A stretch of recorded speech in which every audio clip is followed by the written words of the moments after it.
आणि त्याचे प्रॉडक्ट्स करतो. पण त्याचं मार्केटिंग कसं करायचं? त्याचे कस्टमर्स कसे मिळवायचे? याच्यामध्ये आपण थोडे लॅक करतो किंवा त्याचं ब्रँडिंग कसं करायचं? आज जे काही मोठमोठे बिझनेसेस आहे, जे काही अमूल असेल, नेस्ले असेल किंवा एनी एनी पतंजली कुठलेही फूड प्रॉडक्ट बघाल, तर ते ब्रँडिंग वरती खूप फोकस करतात. त्या ब्रँडिंग कसं करायचं अँड देन ब्रँड अँबॅसेडर्स असतील, काहीतरी ब्रँडचे स्लोगन्स असतील किंवा ब्रँडला एक चांगलं युनिक नाव असेल, त्याच्यामागे लॉजिक्स असतील, हे याच्यावरती खूप फोकस करतात. मग पॅकेजिंग रिलेटेड त्याच्यामध्ये कसे डिझाइन असले पाहिजे. रिटेल आज आपल्याला रिटेलमध्ये सेल्स करायचं आहे. तर रिटेल सेल्समध्ये आपण सगळ्यात पहिले बघतो, की त्या प्रॉडक्टचं प्लेसमेंट कसं आहे, पोझिशनिंग कसं आहे. हे सगळ्या गोष्टी आपण या आजच्या या सिनारिओमध्ये बघतो आणि त्या प्रॉडक्ट्सचं सेल्स होतात. सो आपण ॲज अ एंटरप्रेन्योर जेव्हाही कोणी प्रॉडक्ट लॉन्च करतात, तर ऑब्व्हियसली आपला फोकस क्वालिटी आणि इनिशियल कस्टमर्स मिळवण्यामध्येच असतो. क्वालिटीमध्ये आपण खूप जास्त टाईम स्पेंड करतो, पण मार्केटिंग, ब्रँडिंग वरती कमी टाईम स्पेंड करतो. सो हे आज आपण कव्हर करणार आहे आजच्या वेबिनारमध्ये आणि जसा बी-टू-बी ग्राहक कसं मिळवायचा, बी-टू-सी ग्राहक कसं मिळवायचा, वेगवेगळे कॅटेगरीजचे जे ग्राहक आहे, ते कसं मिळवायचे हे आज आपण जाणून घेणार आहे आणि आपल्याला गाईड करणार आहेत अनिरुद्ध सूर्यवंशी सर, ज्यांना 10 इयर्स प्लस एक्सपिरियन्स आहे. सरांची पिरामिड रिटेल सोल्युशन्स नावाने प्रायव्हेट लिमिटेड नावाची कंपनी आहे. सर 200 पेक्षा जास्त ब्रँड सोबत काम करतात. मग त्याच्यामध्ये अमूल, नेस्ले मग बरेच काही-काही इंटरनॅशनल ब्रँड्स आहेत की ज्यांच्यासोबत सर काम करतायत. त्यांचे रिटेल स्टोअर्स डिझाइन करण्यामध्ये हेल्प करतात. सर फूड इंडस्ट्रीमध्ये सुद्धा क्विक सर्व्हिस रेस्टॉरंटच्या मॉडेलमध्ये सर काम करतायत किंवा बरेच वेगवेगळे रिटेल आउटलेट्स लोकांना एस्टॅब्लिश करण्यामध्ये हेल्प करतात. आणि सर ब्रँडिंग आणि मार्केटिंगमध्ये एक्सपर्ट आहे. त्यांचा तो की एरिया आहे आणि सगळे आज मोठमोठ्या ब्रँड्सला सर सजेशन्स देतात आणि त्यांच्यासोबत एक्सक्लुझिव्ह टायप्स आहेत की त्यांचे रिटेल स्टोअर्स असतील किंवा त्यांचे कुठलेही स्टोअर्स असतील, मॉलचा प्रेझेन्स असेल, त्यांचं ब्रँडिंग असेल, त्याच्यामध्ये सरांचं व्हॅल्युएबल इनपुट्स असतात. सो आज या एकदम निश इंडस्ट्रीमध्ये सर काम करतात आणि आज इंडियाच्या पूर्ण लेव्हलपर्यंत सरांचं काम आहे आणि बॉम्बेमध्ये सरांचं स्वतःचं ऑफिस आहे.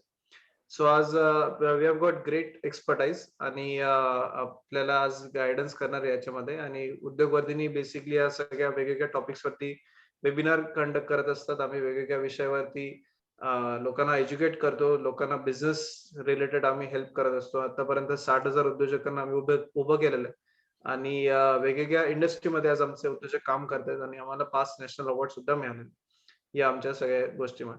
So with this short intro आता आमचे आजचे जे स्पीकर आहे अनिरुद्ध सूर्यवंशी सर, मी त्यांना रिक्वेस्ट करतो की आपल्याला फर्दर गाईड करावं. Over to you Aniruddh sir. Thank you very much and good evening to everybody. Okay.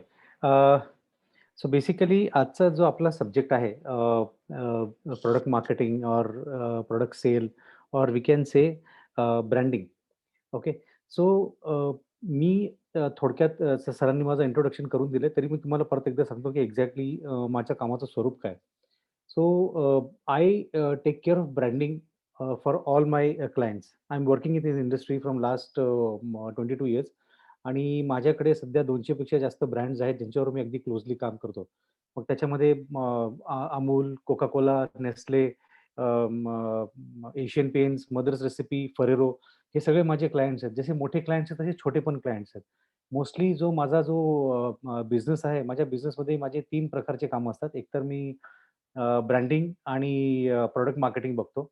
Second, I give the solutions what we can do for any product that it should run well in retail format. And third, I design and we make the outlets. It could be food outlets, it could be stores, it could be anything.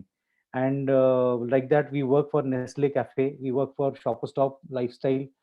असे बरेच clients आहेत माझे ज्यांना मी त्यांचं designing as वेल age consultancy म्हणून त्यांचं काम करतो.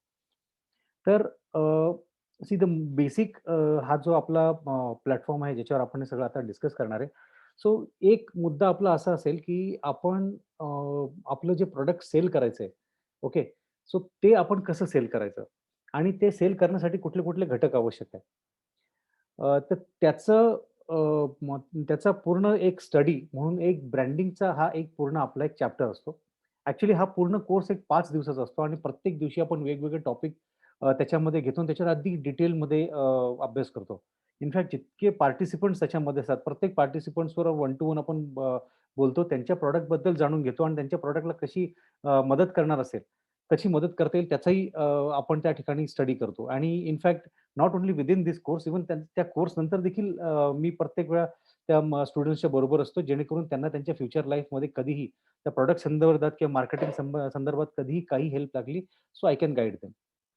तर हा एक या कोर्सचा भाग झाला. आता हा इंट्रो कोर्स आहे, त्याच्यामुळे मला जे काही मला शिकवायचं आहे ते मी अगदी थोडक्यामध्ये आणि जितकं सोपं करून तुम्हाला सांगता येईल तेवढं मी सांगायचा प्रयत्न करेन.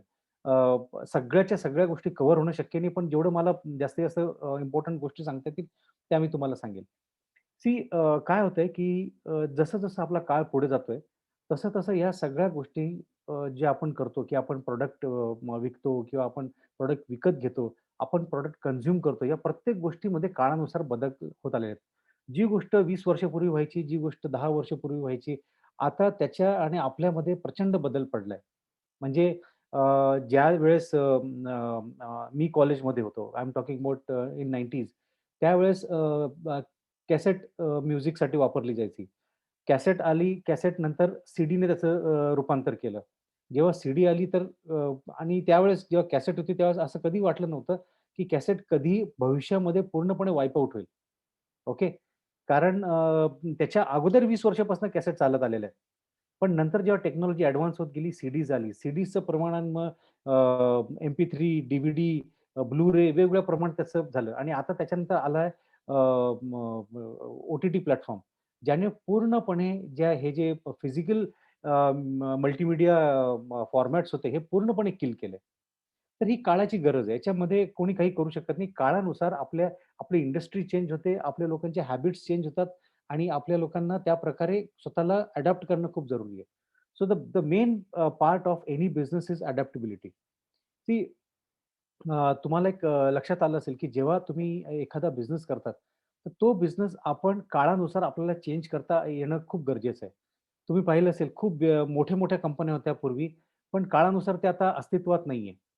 HMT घड्याळ, त्या घड्याळाला 2-2, 3-3 वर्षाचं वेटिंग असायचं. LML स्कूटर, Vespa स्कूटर, त्याला 3-3, 4-4 वर्षाचं वेटिंग असायचं. आपल्या साध्या टेलिफोनला आपल्याला 6-6 महिने, 1-1 वर्षाचं वेटिंग असायचं. सो ह्या ज्या सगळ्या गोष्टी या काळानुसार चेंज झाल्यात आणि हळू-हळू याचं स्वरूप जे झालेलं आहे, ते speed as well as knowledge या गोष्टींमध्ये झालेलं आहे. म्हणजे आताचा जो कस्टमर आहे, he is knowledgeable. He is ready, he is hungry for knowledge. तर तुम्ही जेव्हा त्या त्या माणसाला जेव्हा तुम्ही तुमचं प्रॉडक्ट सर्व्ह करता, when I am talking about serving it's not only food product, it could be any product. Okay. तर ज्यावेळेस आपण त्या त्या कस्टमरला ते प्रॉडक्ट आपण जर सर्व्ह करत असेल, तर त्याची पद्धती बदलणं गरजेचं आहे. सी एखादी गोष्ट जेव्हा तुम्ही मार्केटमध्ये लॉन्च कराल, ओके. तर लॉन्च करताना एक बरेच जण खूप मिस्टेक्स करतात त्याच्यामध्ये. आणि त्याच्या पाठीमागचं कारण काय आहे? ते आपल्याला समजणं गरजेचं आहे. See the study shows that more than 90%, 90% to 92% जे स्टार्टअप्स आहेत, त्या फर्स्ट टू 3 इयरमध्ये ते बंद पडतात. ते का बंद पडतात? त्यांच्याकडे पैसा नसतो असं नाहीये. त्यांचं प्रॉडक्ट चांगलं नाहीये असं पण नाहीये. त्यांना त्या प्रॉडक्टबद्दल पूर्ण नॉलेज आहे असं पण नाहीये. But why they fail? They fail just because they don't follow the scientific process of selling the product. जसं मी तुम्हाला सांगितलं, की मोठ्या-मोठ्या कंपन्या होत्या. त्यांचे प्रॉडक्ट तर खूप हिट होते. त्यांना एवढ्या वर्षाचं वेटिंग होतं. मग अशा कंपन्या तर बघायला गेलं तर अजरामर व्हायला पाहिजे. एवढा सेल असताना when in marketing terms when your demand is more than your supply, you should be the rich company. Okay. But तसं झालं नाही. का झालं नाही? कारण त्यांनी सेल करायची पद्धत चेंज केली नाही. त्यांनी अडॅप्ट केलं नाही सिच्युएशनला. आणि या गोष्टीमुळे असं झालं, की ज्या लोकांना कळलं, की नाही हे प्रॉडक्ट बरोबर नाहीये. मला दुसऱ्या प्रॉडक्टकडे जाऊ द्या. And they settled with the product what they वर कम्फर्टेबल विथ. ज्याच्याबरोबर ते कम्फर्टेबल होते तिकडे ते सेटल झाले. आणि हे खूप वेळा होतं. ओके. तुम्हाला मी बेसिक मार्केटचा एक सिनारिओ सांगतो. म्हणजे how rapidly and how fast market is growing. 10 वर्ष अगोदर आपण कुठल्या पद्धतीने चहा प्यायचो? आपली चहा प्यायची पद्धत असायची, की आपण एखाद्या फूड स्टॉलवर गेलो, टपरी म्हणायचो आपण त्याला किंवा आपण एखाद्या हॉटेलमध्ये गेलो, ओके. आणि त्या हॉटेलमध्ये गेल्यानंतर आपण तिकडे चहा प्यायचो. तर हे 2 मीडियम होते. आता तुम्ही बघा किती सगळे अमृतुल्य स्टोअर्स आलेत. प्रत्येक गल्ली गोळ्यामध्ये तुम्हाला सापडतील. जितकी मोठी सिटी तितके जास्त आउटलेट. आणि I am telling you in next 5 years he quantity 20 पटीने वाढणार आहे. Not 20%, 20 times. 20 पटीने वाढणार आहेत आणि त्याच्यापेक्षा अमेझिंग फॅक्ट म्हणजे ते सर्व चालतील. का? कारण ती काळाची गरज आहे. पूर्वी चहा जसं एक रिफ्रेशमेंट ड्रिंक किंवा एखादं आपण म्हणू की एक वेलकम ड्रिंक म्हणून म्हटलं जायचं. आता तसं नाहीये. आता चहामध्ये अँबियन्स आलेला आहे. चहामध्ये यू हॅव मोमेंट्स. तुम्ही गप्पा मारायला जाता, तुम्ही तुमचा बिझनेस डिस्कस करायला जाता, तुम्ही बाकीच्या सगळ्या गोष्टी करायला जातात. तुम्ही बहुतेक वेळा तिथे चहा प्यायला जात नाही. सो ह्या ज्या गोष्टी झाल्यात, या काळानुसार चेंज झालेल्या आहेत. So we also need to understand the market. We need to understand the customer. We need to understand the formats जिकडे ते प्रॉडक्ट विकले जाणार आहे आणि त्यानुसार आपल्याला आपली मार्केटिंग स्ट्रॅटेजी डिझाइन करायची. आणि हे जे काही आहे, आता जे काही मी तुम्हाला पुढच्या 45 मिनिट्समध्ये किंवा 1 तासात जे काही तुम्हाला मी सांगणार आहे, हा हा प्रकार नाहीये, की अच्छा हे केल्यामुळे प्रॉडक्ट सेल होईल किंवा सेल व्हायला मदत होईल. जे काही मी तुम्हाला सांगणार आहे, हा एक सायंटिफिक अप्रोच आहे प्रॉडक्ट मार्केटिंगचा, प्रॉडक्ट सेलिंगचा. ज्याच्याशिवाय तुम्ही प्रॉडक्ट विकू शकत नाही. It is that serious. Unfortunately खूप सारे लोकं जे आहेत ते या गोष्टीबद्दल आयदर माहिती देत नाही, आयदर सांगत नाही किंवा जे कोणी सांगतील ते थेरॉटिकल इन्फॉर्मेशन देतात. So I I feel that it is always better you should hear it from horse's mouth. I am practically working in this industry from past 22 years आणि मला असं वाटतं की जे काही मी एक्सपिरियन्स केलंय, ते तुमच्यासमोर सरळ-सरळ मला मांडता आलं पाहिजे आणि दॅट इस द रिझन हा जो काही एंटायर कोर्स मी तयार केलेला आहे, हा कोर्स अतिशय सिंपल लँग्वेजमध्ये आहे. बिकॉज काय आहे, की याच्या रिलेटेड दुर्दैवाने आपल्याकडे तसं लिटरेचर पण नाहीये, तशी पुस्तकं पण नाहीयेत. आणि जे काही पुस्तकं आहेत, ते मोस्टली फॉरेनर्स ऑथरनी लिहिलेले आहेत. Philip Kotler, very good is a marketing guru. Okay. त्याचे लिटरेचर जर तुम्ही वाचाल, खरंच तुमच्या ज्ञानामध्ये भर पडेल. पण the thing is that these are very difficult books. When I talk about product placement, product management, category management, planogram, ह्या सगळ्या ज्या गोष्टी आहेत ना, that becomes very high sounding, that becomes very difficult to understand. So the same thing मी तुम्हाला एकदम सोप्या पद्धतीने तुम्हाला एक्सप्लेन करून सांगेन, जेणेकरून तुम्हाला त्या गोष्टी लक्षात पण येईल आणि एनिवे ज्याला काही डाऊट असेल, आपण क्वेशन आन्सर सेशनमध्ये ते परत आपण ते घेऊ शकतो. So that is the thing. Now हे जे काही प्रॉडक्ट सेलिंगचा जो पार्ट आहे, आता मार्केटमध्ये प्रॉडक्ट कसं सेल होतं? आता मी परत तुम्हाला सेलचा मी तुम्हाला का सांगतोय, त्याच्यावर भर का देतोय? बिकॉज प्रॉब्लेम असा आहे आपल्या इंडस्ट्रीमध्ये मॅक्सिमम जो फोकस आपण करतो ना, तो मॅन्युफॅक्चरिंगवर करतो. आणि सगळ्यांना असं वाटतं, की "अरे नाही, मला या बिझनेसमध्ये घुसायचं आहे, सो लेट मी मॅन्युफॅक्चर." आणि ट्रस्ट मी ह्या सगळ्या प्रोसेसमध्ये म्हणजे तुम्ही you talk about manufacturing, packaging, distributing, selling या सगळ्या गोष्टींमध्ये सगळ्यात ईझी पार्ट जर कुठला असेल ना, तो मॅन्युफॅक्चरिंग आहे. का? कारण तुम्हाला एक सांगतो तुमचा फोकस जो आहे ना, आता सध्याच्या घडीला कसं होतं लोकं 80% फोकस करतात मॅन्युफॅक्चरिंगवर आणि 20% फोकस करतात सेलिंगवर. तर जेव्हा तुम्ही एखादं प्रॉडक्ट मॅन्युफॅक्चर करता, तर ते मॅन्युफॅक्चर करताना काय होतं, ते कुठं मॅन्युफॅक्चर करायचं ते तुम्ही ठरवतात. कुठल्या मशीन्स पाहिजे ते तुम्ही ठरवतात. त्याचं पॅकेजिंग कसं पाहिजे, कुठले मॅनपॉवर पाहिजे, कुठल्या पद्धतीने केव्हा मॅन्युफॅक्चर करायचं सगळं तुम्ही ठरवतात. याचा अर्थ काय आहे, की जेव्हा तुम्ही मॅन्युफॅक्चरिंग करता, तेव्हा प्रत्येक गोष्ट तुमच्या कंट्रोलमध्ये असते. प्रत्येक गोष्ट. तुम्ही ठरवता तसं होतं ते. And it is a very easy way to tackle the situation. पण जेव्हा तुम्ही सेल्समध्ये जातात, ओके. तर सेल्समध्ये गेल्यानंतर काय होतं? तुम्ही तुमचा प्रॉडक्ट जे आहे ते काढून तुम्ही डिस्ट्रिब्युटरला देतात. तुम्ही तुमचा प्रॉडक्ट जे आहे तो दुकानामध्ये देतात किंवा तुम्ही बी-टू-बी असेल किंवा तुमचं बी-टू-सी असेल, तुमच्या कस्टमरकडे ते प्रॉडक्ट जाईल किंवा डिस्ट्रिब्युटरच्या मार्फत प्रॉडक्ट जाईल आणि ज्यावेळेस तुमच्या हातातून ते प्रॉडक्ट बाहेर पडेल, त्यावेळेस तुमचं त्या प्रॉडक्टवर कंट्रोल नसेल. सो कंट्रोल कोणामध्ये असेल? तर कंट्रोल असेल डिस्ट्रिब्युटरवर, तुमच्या सप्लाय चेनमध्ये आणि तुमच्या कस्टमरवर. त्या लोकांवरती कंट्रोल असेल. At that time you are helpless. So we have to focus more on the area where we are helpless. Okay. कारण आपलं सेल जर स्ट्राँग असेल, तर त्या पद्धतीने आपल्याला मॅन्युफॅक्चरिंग करता येईल. सो जर आपण 80% फोकस मॅन्युफॅक्चरिंग केला आणि 20% सेल्सवर केला, तो it will not affect on your profit. तुमचा प्रॉफिट वाढणार नाही. इट हॅज टू बी व्हायसे वर्सा. म्हणजे 20% तुमचा मॅन्युफॅक्चरिंग एफर्ट पाहिजे आणि 80% तुमचा सेलिंगवर एफर्ट पाहिजे. सो व्हॉटएव्हर, याचा अर्थ असा नाही की मी सेलिंगवर एफर्ट कमी करेल आणि सॉरी मॅन्युफॅक्चरिंग कमी करेल, सेलिंगवर वाढवेल. तुम्ही जर 100% एफर्ट टाकत असाल तुमच्या मॅन्युफॅक्चरिंगवर, so 500% you have to put your efforts for selling. It is that important. So let me take you through a small presentation, ज्याच्यामध्ये तुम्हाला मी या गोष्टी अजून थोड्याशा इझी करून सांगेल.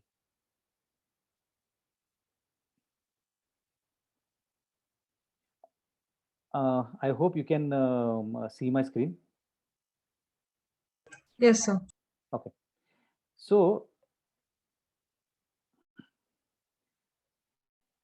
see, I'll tell you. Now, let's talk about branding. आता branding म्हणजे काय? ब्रँडिंगची गरज काय? And how branding will help? So basically we have to understand की आताचं जे कस्टमर आहे, मी तुम्हाला आपण बोलताना एक विषय बोललो, की आताचं जे कस्टमर आहे, they are very knowledgeable. They are hungry for knowledge. Every day आपण काही ना काही सर्च करत असतो. Every day there is thousands of information by some of the other means ती आपल्याकडे येत असते. आपण इन्फॉर्मेशनकडे जात नाही, इन्फॉर्मेशन स्वतःहून आपल्याकडे येते. मग जेव्हा जर कस्टमर असा आहे, की एक काळ होता, की वर्तमानपत्र वाचला नाही तर त्याला काहीच जगाचं ज्ञान नसायचं. आज तशी वेळ आलेली नाही. प्रत्येकाच्या हातात वर्तमानपत्र असतं, डिजिटल. सो आजच्या घडीला जर मला एखादं प्रॉडक्ट विकायचं असेल, तर how we have to sell? तर आता सिच्युएशन अशी आहे, की जर तुम्हाला तुमचं प्रॉडक्ट विकायचं असेल effectively, you have to create a brand out of it. तुम्हाला तुमचं प्रॉडक्ट ॲज अ ब्रँड करून विकायचंय. तर ब्रँड करून का विकायचंय? तर I will tell you why. Now let's understand की ब्रँड म्हणजे काय?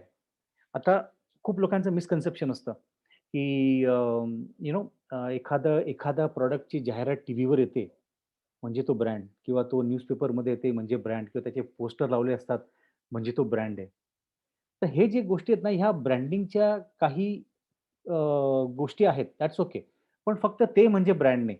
असं एखादं प्रॉडक्ट ज्याचं कुठेही जाहिरात नाही, कुठेही काही नाही आणि तरी तो दुकानात अवेलेबल आहे, म्हणजे तो ब्रँड नाही का?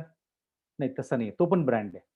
फक्त फरक काय आहे, की काही वेळा ब्रँड आपल्या प्रॉडक्टच्या अवेअरनेससाठी मार्केटिंगमध्ये वेगवेगळ्या ॲक्टिव्हिटी करतात, जेणेकरून लोकांना त्याच्याबद्दल माहिती व्हावं आणि त्याचा सेल जास्त व्हावा.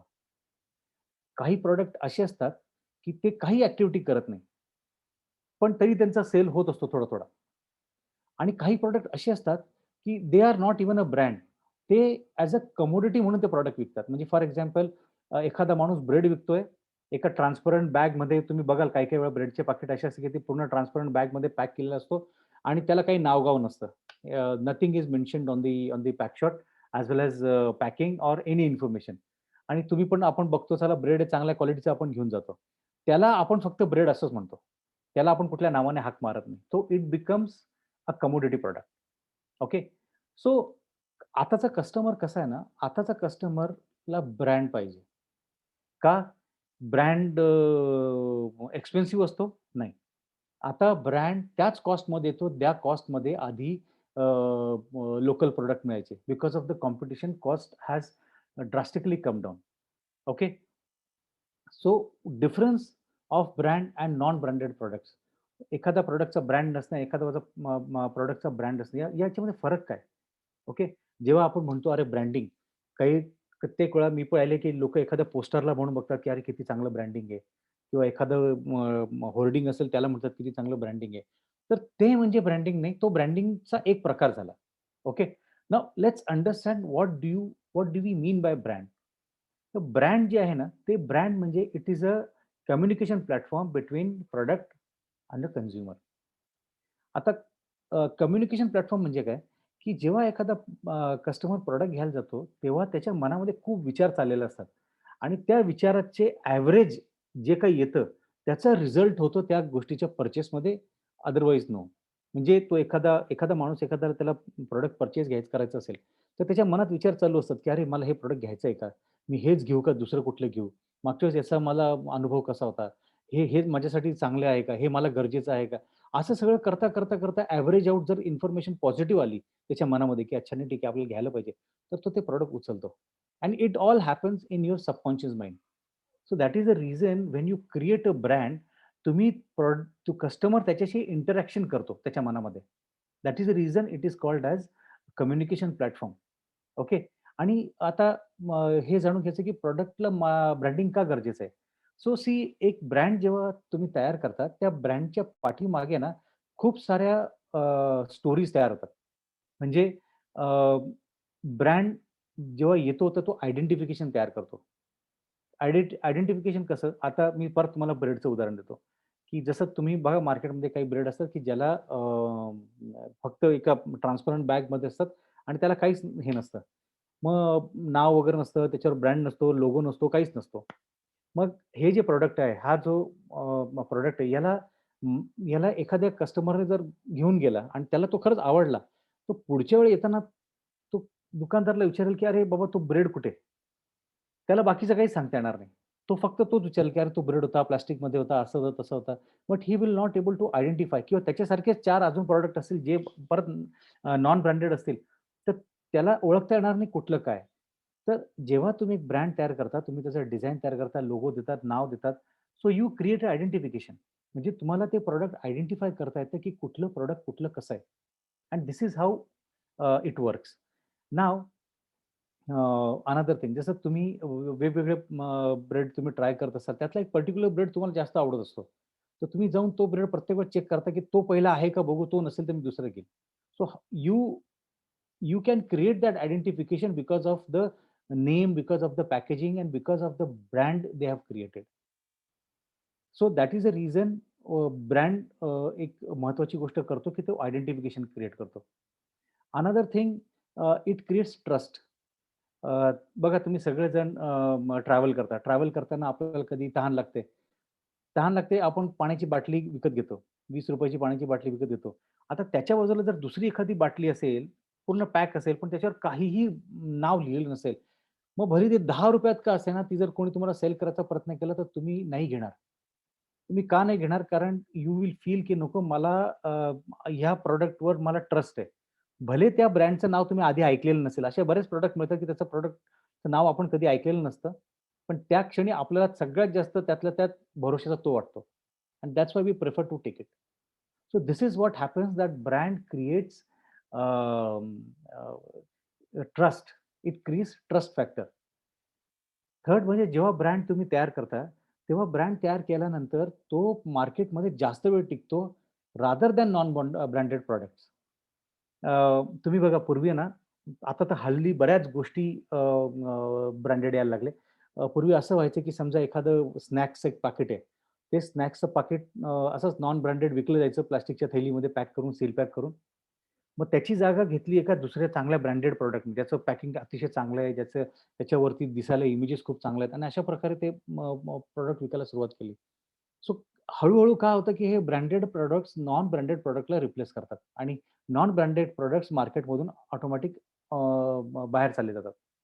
एक काळ होती, की त्या ठिकाणी जे आहेत ते प्रिफर करायचे, की मी सुट्टं तेल विकत घेईल. पण तसं सुट्टं तेल विकत घ्यायची आजही गावामध्ये विकलं जातं, पण ब्रँडेड तेल खूप जास्त प्रमाणात विकलं जातं त्या पटीने. So this is how the market works.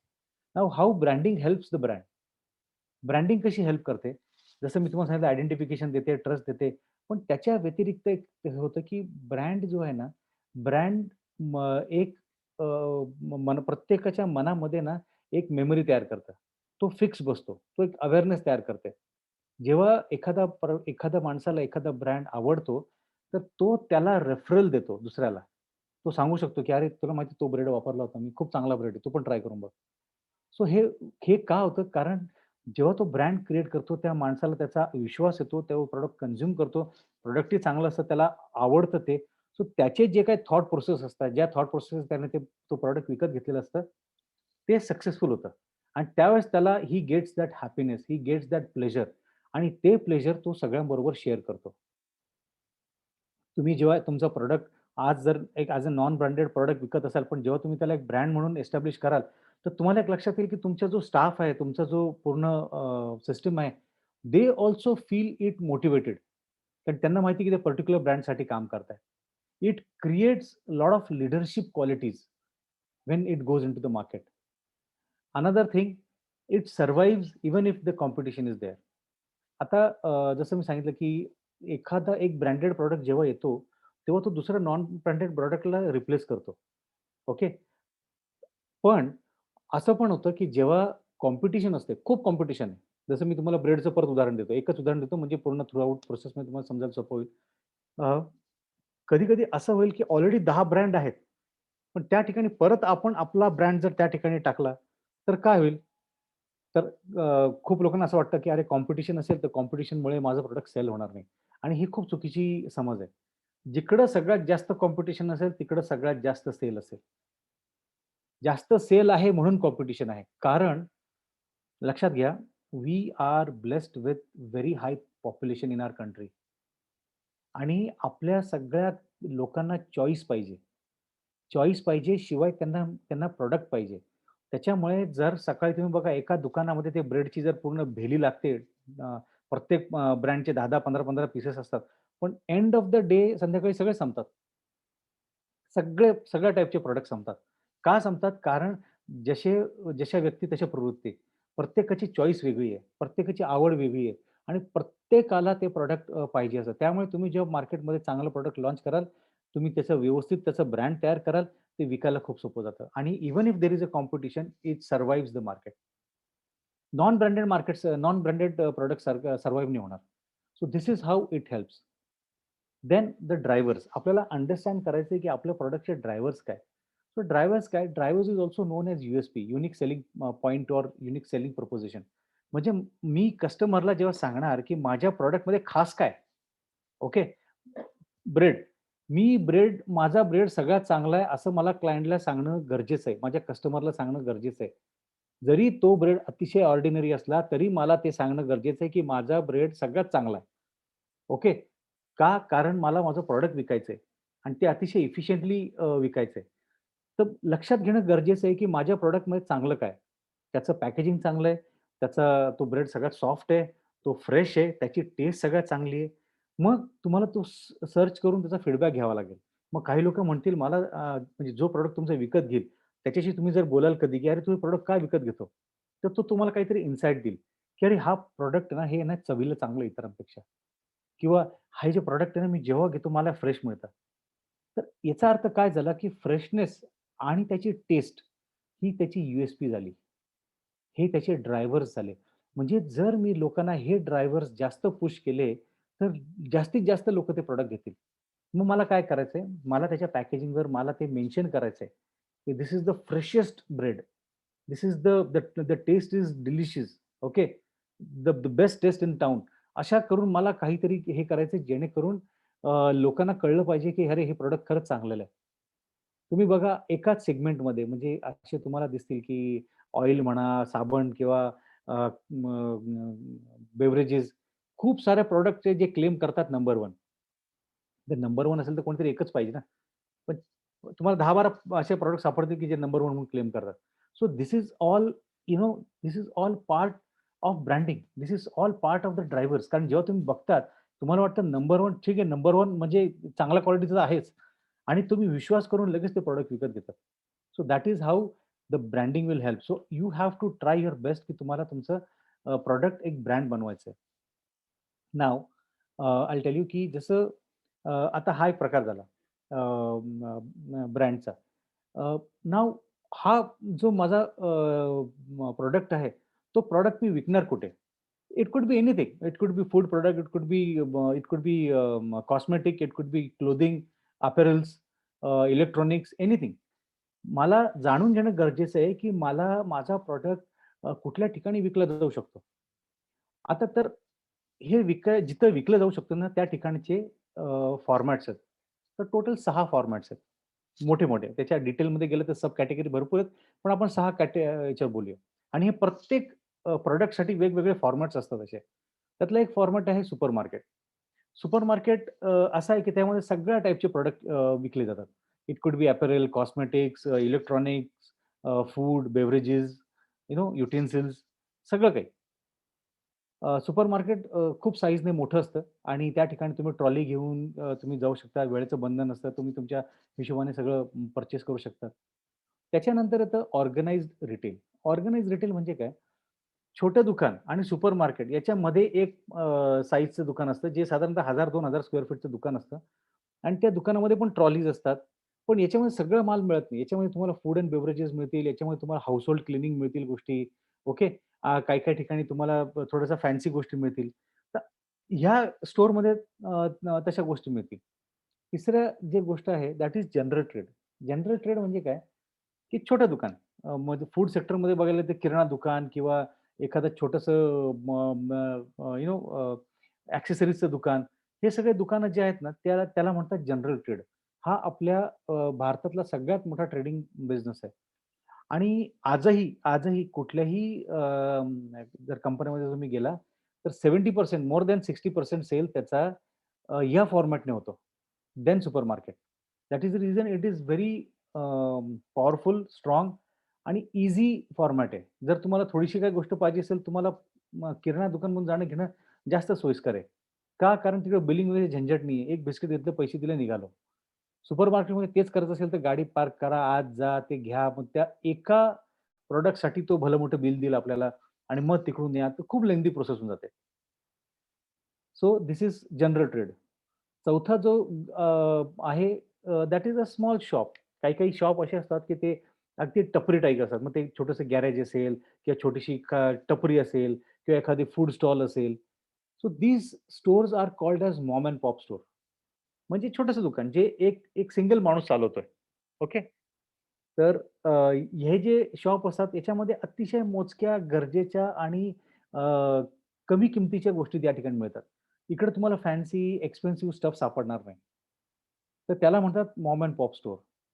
तिसरं जे 5वं जे स्टोअर आहे that that is specialized store. Specialized store म्हणजे एखादं स्टोअर एखादा पर्टिक्युलर स्पेशल प्रॉडक्टसाठी असणं. म्हणजे त्याच्यामध्ये केक शॉप झालं, फक्त केक्स किंवा त्याच्या एक्सेसरीज मिळतील. मेडिकल शॉप झालं, फक्त औषधं आणि त्याच्या रिलेटेड गोष्टी मिळतील. कॅमेराचं दुकान झालं, फक्त कॅमेराज आणि बाकीच्या गोष्टी मिळतील. कॉम्प्युटर, मोबाईल्स असे वेगवेगळे सब्जेक्ट असतात. तर ते सब्जेक्टिव्ह हे शॉप्स असतात. सो these shops are called as customized specialized stores. आणि जो 6वा फॉर्मॅट आहे व्हिच इज ई-कॉमर्स, ऑनलाईन. आज जसे Amazon, Flipkart, Snapdeal असे वेगवेगळे ई-कॉमर्स प्लॅटफॉर्म आहे, ज्याच्यावर तुम्ही तुमचे प्रॉडक्ट विकू शकता. आता याच्यामध्ये पण काही प्रॉडक्ट काही फॉर्मॅट जेनेरिक आहेत. म्हणजे Amazonमध्ये तुम्हाला सगळं काही मिळू शकेल किंवा तुम्ही पण Amazonमध्ये सगळं काही विकू शकता. तसे काही-काही ई-कॉमर्स प्लॅटफॉर्म आहेत, जे फक्त पर्टिक्युलर सब्जेक्टसाठी आहेत. म्हणजे जर तुम्ही Nykaa बघितलं तर Nykaa is only for cosmetics. तसं काही फक्त फार्मास्युटिकल प्रॉडक्टसाठी आहे. काही फक्त इलेक्ट्रॉनिक प्रॉडक्टसाठी आहे. काही कंपनीचे तर स्वतःचे ई-कॉमर्स आहेत. ते दुसऱ्या कुठल्याला कोणाला अलाऊ करत नाही. फक्त त्यांचेच प्रॉडक्ट विकतात. इफ यू गो टू क्रोमाची एक वेगळी साईट आहे. लाईफस्टाईल त्यांची वेगळी साईट आहे. तर ह्या सगळ्या लोकांची स्वतःची एक ई-कॉमर्सच्या साईट आहे. So e-commerce is also a budding network, एक बडिंग फॉर्मॅट आणि त्याच्यामध्ये सोपं आहे खूप बिझनेस करणं. So it is also very essential that we need to understand this kind of markets. मग झालं रिटेल मर्चंडायझिंग. रिटेल मर्चंडायझिंग आता मला रिटेलचं स्टोअर कळाले, मला फॉर्मॅट कळाले. आता मला काय करावं लागेल, की मला ते माझं जे प्रॉडक्ट आहे, माझं प्रॉडक्ट मला विकण्यासाठी मला काही-काही प्रयत्न करावा लागेल. सी कसं होतं ना, पूर्वीच्या काळी म्हणजे I am talking about 20-25 years back. सगळ्यांचं एक असं म्हणणं असायचं, "अरे, माझं प्रॉडक्ट एवढं चांगलं आहे, नुसतं मार्केटमध्ये ठेवलं की विकलं जाईल." आणि ते त्यावेळी विकलं पण जायचं. कारण दुकानदार सांगायचा, "अहो, चांगलं प्रॉडक्ट आहे, घेऊन जा." लोकं ऐकायचे आणि घेऊन जायचे. आता तसं नाहीये. आता लोकं डोळ्याने खातात. डोळ्याने खातात म्हणजे they they believe on their eyes. They they see the product. If they like it, they will purchase it. Sometimes they don't even ask anybody. ते कोणाला विचारत पण नाही. सो आपल्याला काय करायचंय? आपल्याला आपलं प्रॉडक्ट सेल्फ एक्सप्लेनेटरी बनवायचंय.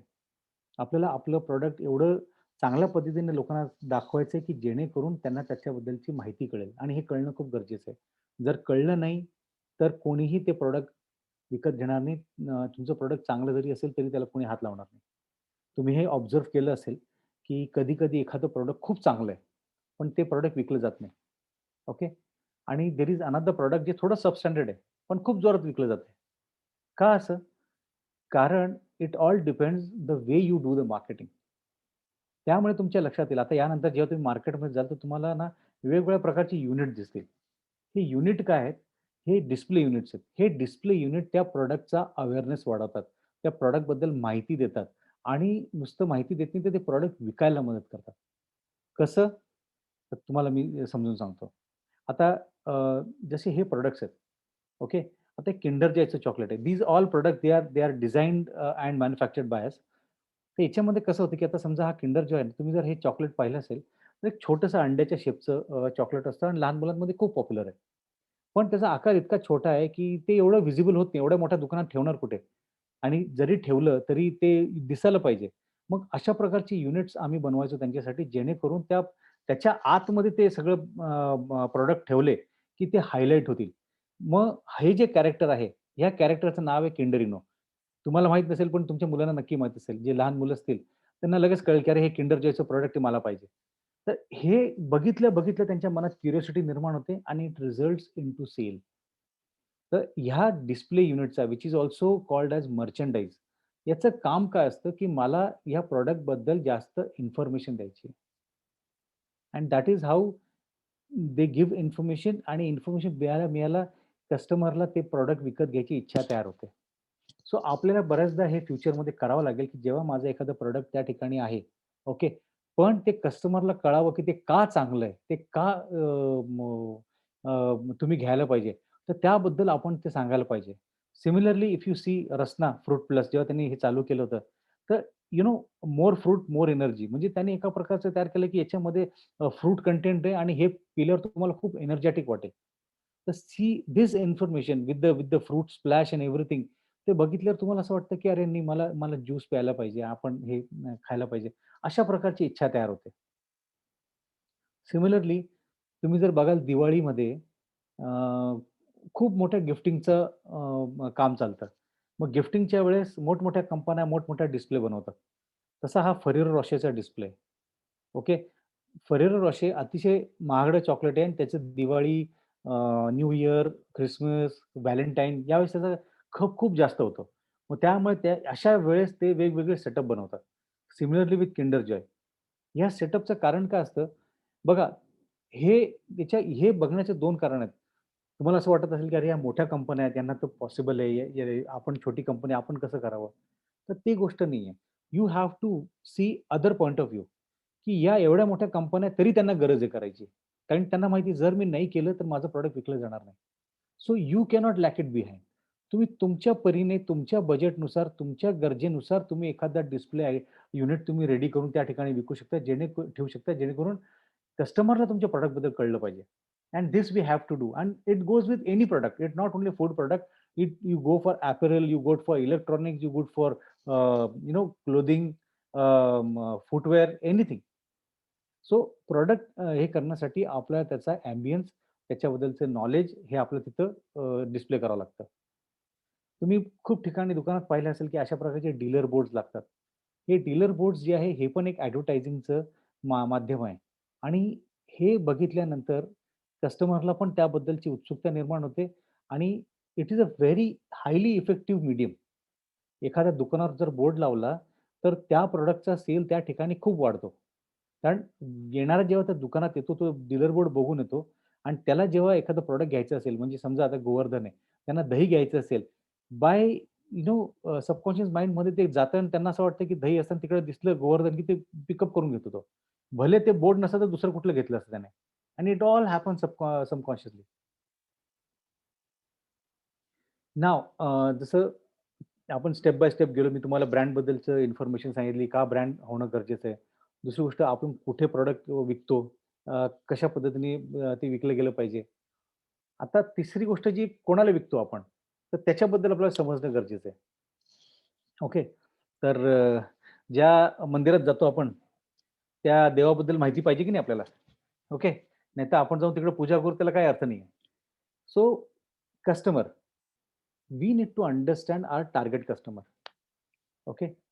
असं नाही की मी माझं प्रॉडक्ट दुकानात ठेवलं म्हणजे ज्याला पाहिजे तो येऊन घेऊन जाईल. ओके. मी अल्ला भरोसे ते सोडून दिलेलं आहे आणि तो बघून घेईल सगळं काही, असं होत नाही. मला माहिती पाहिजे माझं प्रॉडक्ट कोण विकत घेतं. म्हणजे याचा अर्थ असा नाही की मला एक-एक माणसाची माझ्याकडे लिस्ट पाहिजे. I need to understand the type of my customer. Type म्हणजे काय? की टार्गेट कस्टमर म्हणजे काय? की टार्गेट कस्टमर म्हणजे असा माणूस ज्याच्याकडे पूर्ण कॅपॅसिटी आहे माझा प्रॉडक्ट विकत घ्यायची आणि ती त्याची गरज आहे. मला अशा माणसांना शोधून अशा अशा मला एरियामध्ये किंवा अशा ठिकाणी मला माझं प्रॉडक्ट विकणं गरजेचं आहे, ज्या ठिकाणी अशा टाइपचे लोक आहेत ज्यांना माझ्या प्रॉडक्टची गरज आहे आणि ते विकत घेऊ शकतील. So identifying those customers and working on them, it is what you have to do, and you will do that through target customer. Okay. मग तुम्हाला मी सांगतो टार्गेट कस्टमर कसे आयडेंटिफाय करायचे. सो पहिले let's understand type of customer. तर 3 टाइपचे customer असतात. एक कस्टमर असतो तो आहे लॉयल कस्टमर. ओके. आता त्याला समजा साबण घ्यायचा आहे. तर तो काय करतो, की त्याच्या डोक्यात फिक्स आहे. मला साबण घ्यायचा म्हणजे पिअर्सचा. ओके. दुसरं कुठलंच नाही. तो सरळ जाणार दुकानामध्ये तो पिअर्सचा साबण घेणार, बिलिंग करणार. मग त्याच्यासमोर किती जरी बाकीचे प्रॉडक्ट असतील, किती चांगले डिस्प्ले केलेले असतील, किती कोणी प्रमोशन करून त्याला समजून सांगत असेल, तरी तो ऐकणार नाही. तो त्याचं प्रॉडक्ट घेऊन चालला जाईल. So he is a loyal customer, he is a focused customer. तुमचा सगळ्यांचा एम हा पाहिजे, की मला माझ्या प्रॉडक्टचे जे माझे जे कस्टमर आहेत, ते मला लॉयल आणि फोकस्ड कस्टमर बनवायचे. दुसऱ्या टाइपचा कस्टमर असतो who is non focused customer. Okay. आता साबणाचं उदाहरण, त्याला पण साबण घ्यायचा असतो. पण तो काय करतो, येतो आणि आल्यावर तो बघतो, की अच्छा मी कुठला साबण घेऊ, काय घेऊ? मग त्याला व्हरायटी दिसते आणि त्या व्हरायटीमधला कुठलातरी तो साबण निवडतो.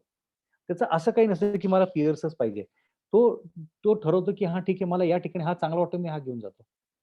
So he is a non focused customer. आणि तिसरा जो कस्टमर आहे ना, he is a impulse customer. म्हणजे हा असा कस्टमर असतो, की त्याला साबण घ्यायचा नसतो. पण तिकडं आल्यावर तो काय करतो, की बघतो, अरे चांगला डिस्प्ले दिसतोय, काहीतरी हे नवीन काहीतरी आलेलं दिसेल, लेट मी ट्राय आणि तो ते साबण उचलतो आणि घेऊन जातो. So we have to target all this 3 customer. अच्छा हे 3 वेगवेगळे कस्टमर आहेत का? नाही. हे तिघी एकच कस्टमर आहेत. एकाच कस्टमरच्या 3 बाजू आहेत. तुम्ही बघा, तुम्ही जेव्हा शॉपिंगला जाता, तुम्ही एक लिस्ट बनवता. तर त्याच्यामध्ये तुम्ही लिहितात, सर्फ एक्सेल 2 किलो. ओके. त्याच्यानंतर मला विम बार हे पाहिजे. त्याच्या खाली लिहिलं अंघोळीचं साबण. का अंघोळीचं साबण? कारण साबण कुठल्या ब्रँडचा कुठला हे डिसाईड केलेलं नसतं. ते तिकडे जाऊन बघू. ओके. एव्हरेस्ट पावभाजी मसाला, पण लाल मिरची. आता ही जी लिस्ट बनवली आहे, 10 गोष्टींची लिस्ट बनवली आहे.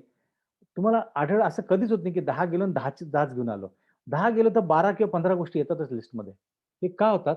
कारण ते जे नॉन फोकस्ड आहेत, त्याच्याबरोबर हे उरलेले प्रॉडक्ट जे आहेत ना, ते इम्पल्स प्रॉडक्ट आहेत. ती आपली एक सवय असते. आपल्याला एखादं काही चांगलं दिसलं आपण घेतो.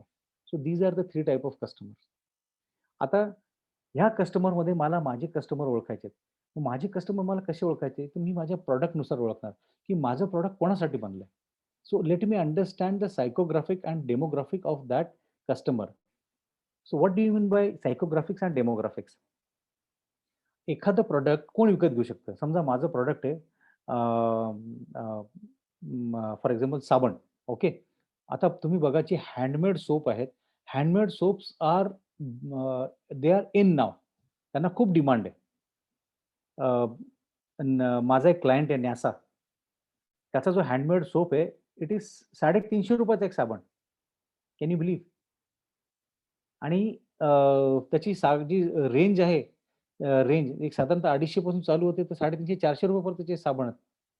आणि दीज आर ऑल हँडमेड म्हणजे ॲक्चुअली हाताने त्याचे बारचे कटिंग होतात, हाताने पॅकिंग होतात, सगळे होतात. सो हा जो साबण आहे, हा कोण विकत घेईल? ऑफकोर्स एक असा माणूस विकत घेईल, की जो ते अफोर्ड करू शकेल. याचा अर्थ तो श्रीमंत हवा. दुसरी गोष्ट त्याला प्रीमियम गोष्टींची आवड हवी. ओके. मग त्याच्यासाठी सोशल स्टेटस एक महत्त्वाचं पाहिजे. कारण ज्याला सोशल स्टेटसचं खूप पडलेली असते, तो शक्यतो नॉर्मल प्रॉडक्ट्सला हात लावत नाही. तो बघतो की मला स्पेशल काय? मी स्पेशल आहे ना, तर मला काहीतरी स्पेशल मिळालं पाहिजे. तो त्याच्यासाठी त्याचा सोशल स्टेटस, त्याचं सक्सेस हे सगळं त्याच्यासाठी खूप इम्पोर्टंट असतं. सो मला असे लोकं घ्यायचे who are ready to adapt, they are ready to accept new products. तेव्हा त्यांना कळेल की अरे नाही हे प्रॉडक्ट चांगलं आहे. मग डेमोग्राफिक्स. डेमोग्राफिक्स म्हणजे काय? की ते जे प्रॉडक्ट आहे ते अफोर्डेबिलिटी म्हणजे एखादा माणूस असा पाहिजे की त्याचा महिन्याचं इन्कम इतकं-इतकं पाहिजे. त्याच्यानंतर हे प्रॉडक्ट विकत कोण घेणार? तर साधारणतः 25 ते 50 वयोगटातले लोकं. म्हणजे वयोगट तुमचा निर्माण झाला. जेंडर मेल, फिमेल दोन्ही घेऊ शकतात. ओके. त्याचं वयाचं मी तुम्हाला सांगितलं 25 ते 50चं.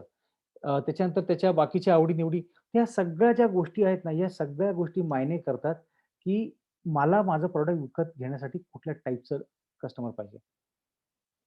सो व्हेन इट हॅपन्स, तुम्ही तुमचा टार्गेट कस्टमर तयार करा and then it is called consumer segmentation. म्हणजे तुम्ही तुमच्या कस्टमरला आयडेंटिफाय केलंय आणि now you you you know की तुमचं प्रॉडक्ट कोण विकत घेतं. अँड देन जेव्हा तुम्ही कन्झ्युमर सेगमेंटेशन करतात or you can say consumer profiling म्हणतो आपण याला. त्यानंतर तुम्हाला एक्झॅक्ट कळतं की माझं प्रॉडक्ट मला कोणाला विकायचंय. आता हे का गरजेचं आहे? हे यासाठी गरजेचं आहे कारण तुम्ही हे न करता प्रॉडक्ट विकायला गेले, तर तुम्ही सगळ्या लोकांना ओपनली अप्रोच होतात आणि त्यातले बरेच लोक असे आहेत, की जे तुमचे कस्टमर नाहीये. तुमचे एफर्ट त्या ठिकाणी वाया जातात. So have to you have to take an effort, की ज्या ठिकाणी तुमचं प्रॉडक्ट विकलं जाईल. ओके. त्यामुळे बघा, एखाद्या प्रीमियम दुकानामध्ये ना तुम्हाला नवीन-नवीन चांगले-चांगले प्रॉडक्ट मिळतात आणि त्या दुकानात गर्दी जास्त होते लोकांची ते तसे प्रॉडक्ट बघण्यासाठी आणि बाकी दुकानात ते प्रॉडक्ट मिळत नाही. कारण काय असतं, की जे प्रॉडक्ट मॅन्युफॅक्चरर आहे त्यालाही माहिती आहे, की या दुकानात माझा माल विकला जाईल, मला इकडे ठेवणं गरजेचं आहे. आणि दुकानदारालाही माहिती आहे, की इकडे येऊन मी घेईल कारण इकडे मला अ, हे असे प्रॉडक्ट मिळतील.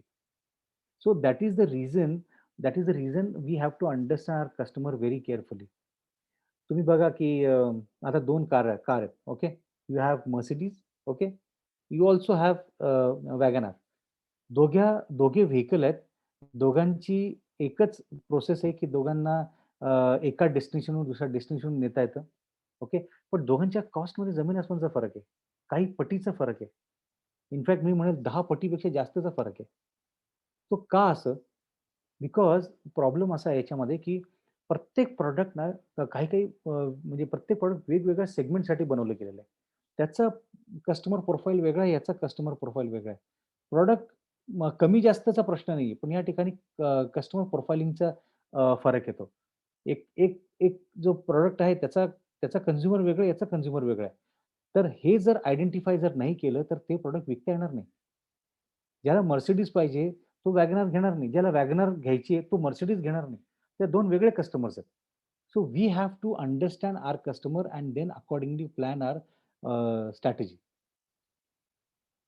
जे मी तुम्हाला सांगितलं होतं, की फोकस्ड and non-focused.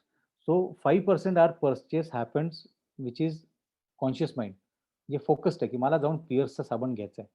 आणि 95% असे प्रॉडक्ट आहे, ठीक आहे, मी तिकडे गेल्यावर ठरवेल मला कुठला साबण घ्यायचा आहे. आणि it all happen with subconscious आणि हे कसं वर्क करतं याचं एक डिटेल सायन्स आहे. आमच्या बाकीच्या कोर्सेसमध्ये आम्ही डिटेलमध्ये लोकांना एक्सप्लेन करतो. Now how to promote your branding. आता ब्रँडिंगसाठी खूप सारी गोष्टी आहेत, की तुम्हाला एक लोगो आयडेंटिफाय करायचा आहे. लोगो मग त्याच्या लोगोचं कसं आहे, की नाव, डिझाइन, त्याचे कलर कॉम्बिनेशन, त्याची फॉन्ट, त्याचं त्याचं सगळं स्टडी. त्यानंतर त्याचं पॅकेजिंग, त्यानंतर त्याचं सगळं कम्युनिकेशन ते कसं करायला पाहिजे. हा एक महत्त्वाचा मुद्दा आहे. So whenever you will design any logo or colour combination, try to study your competition.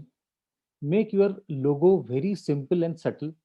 जास्त गॉडी असेल तर लोकं त्याला हात लावत नाही. त्यांना तो चीप वाटतं. Then your name should be very easy. खूप सोपं नाव पाहिजे. Easy to pronounce, easy to read, easy to understand. Okay. त्याच्यामध्ये जास्त डिटेलिंग करू नका. जास्त डिटेलिंग केली की ते कॉम्प्लिकेटेड होणार आणि मग ते लोकांना लक्षात येणार नाही आणि लोकं दूर जातील त्यांच्यापासून. मग तुमचं पॅकेजिंग कसं पाहिजे? So keep your budget intact and you see what best way you can do the packaging. How you can do innovation in your packaging. Okay. Then other communication. मग तुम्ही सोशल मीडिया कसं वापरता? तुम्ही अजून कुठले-कुठले कोलॅटरल्स तयार करता? कारण जाहिरातीचे बरेच कोलॅटरल्स आहेत.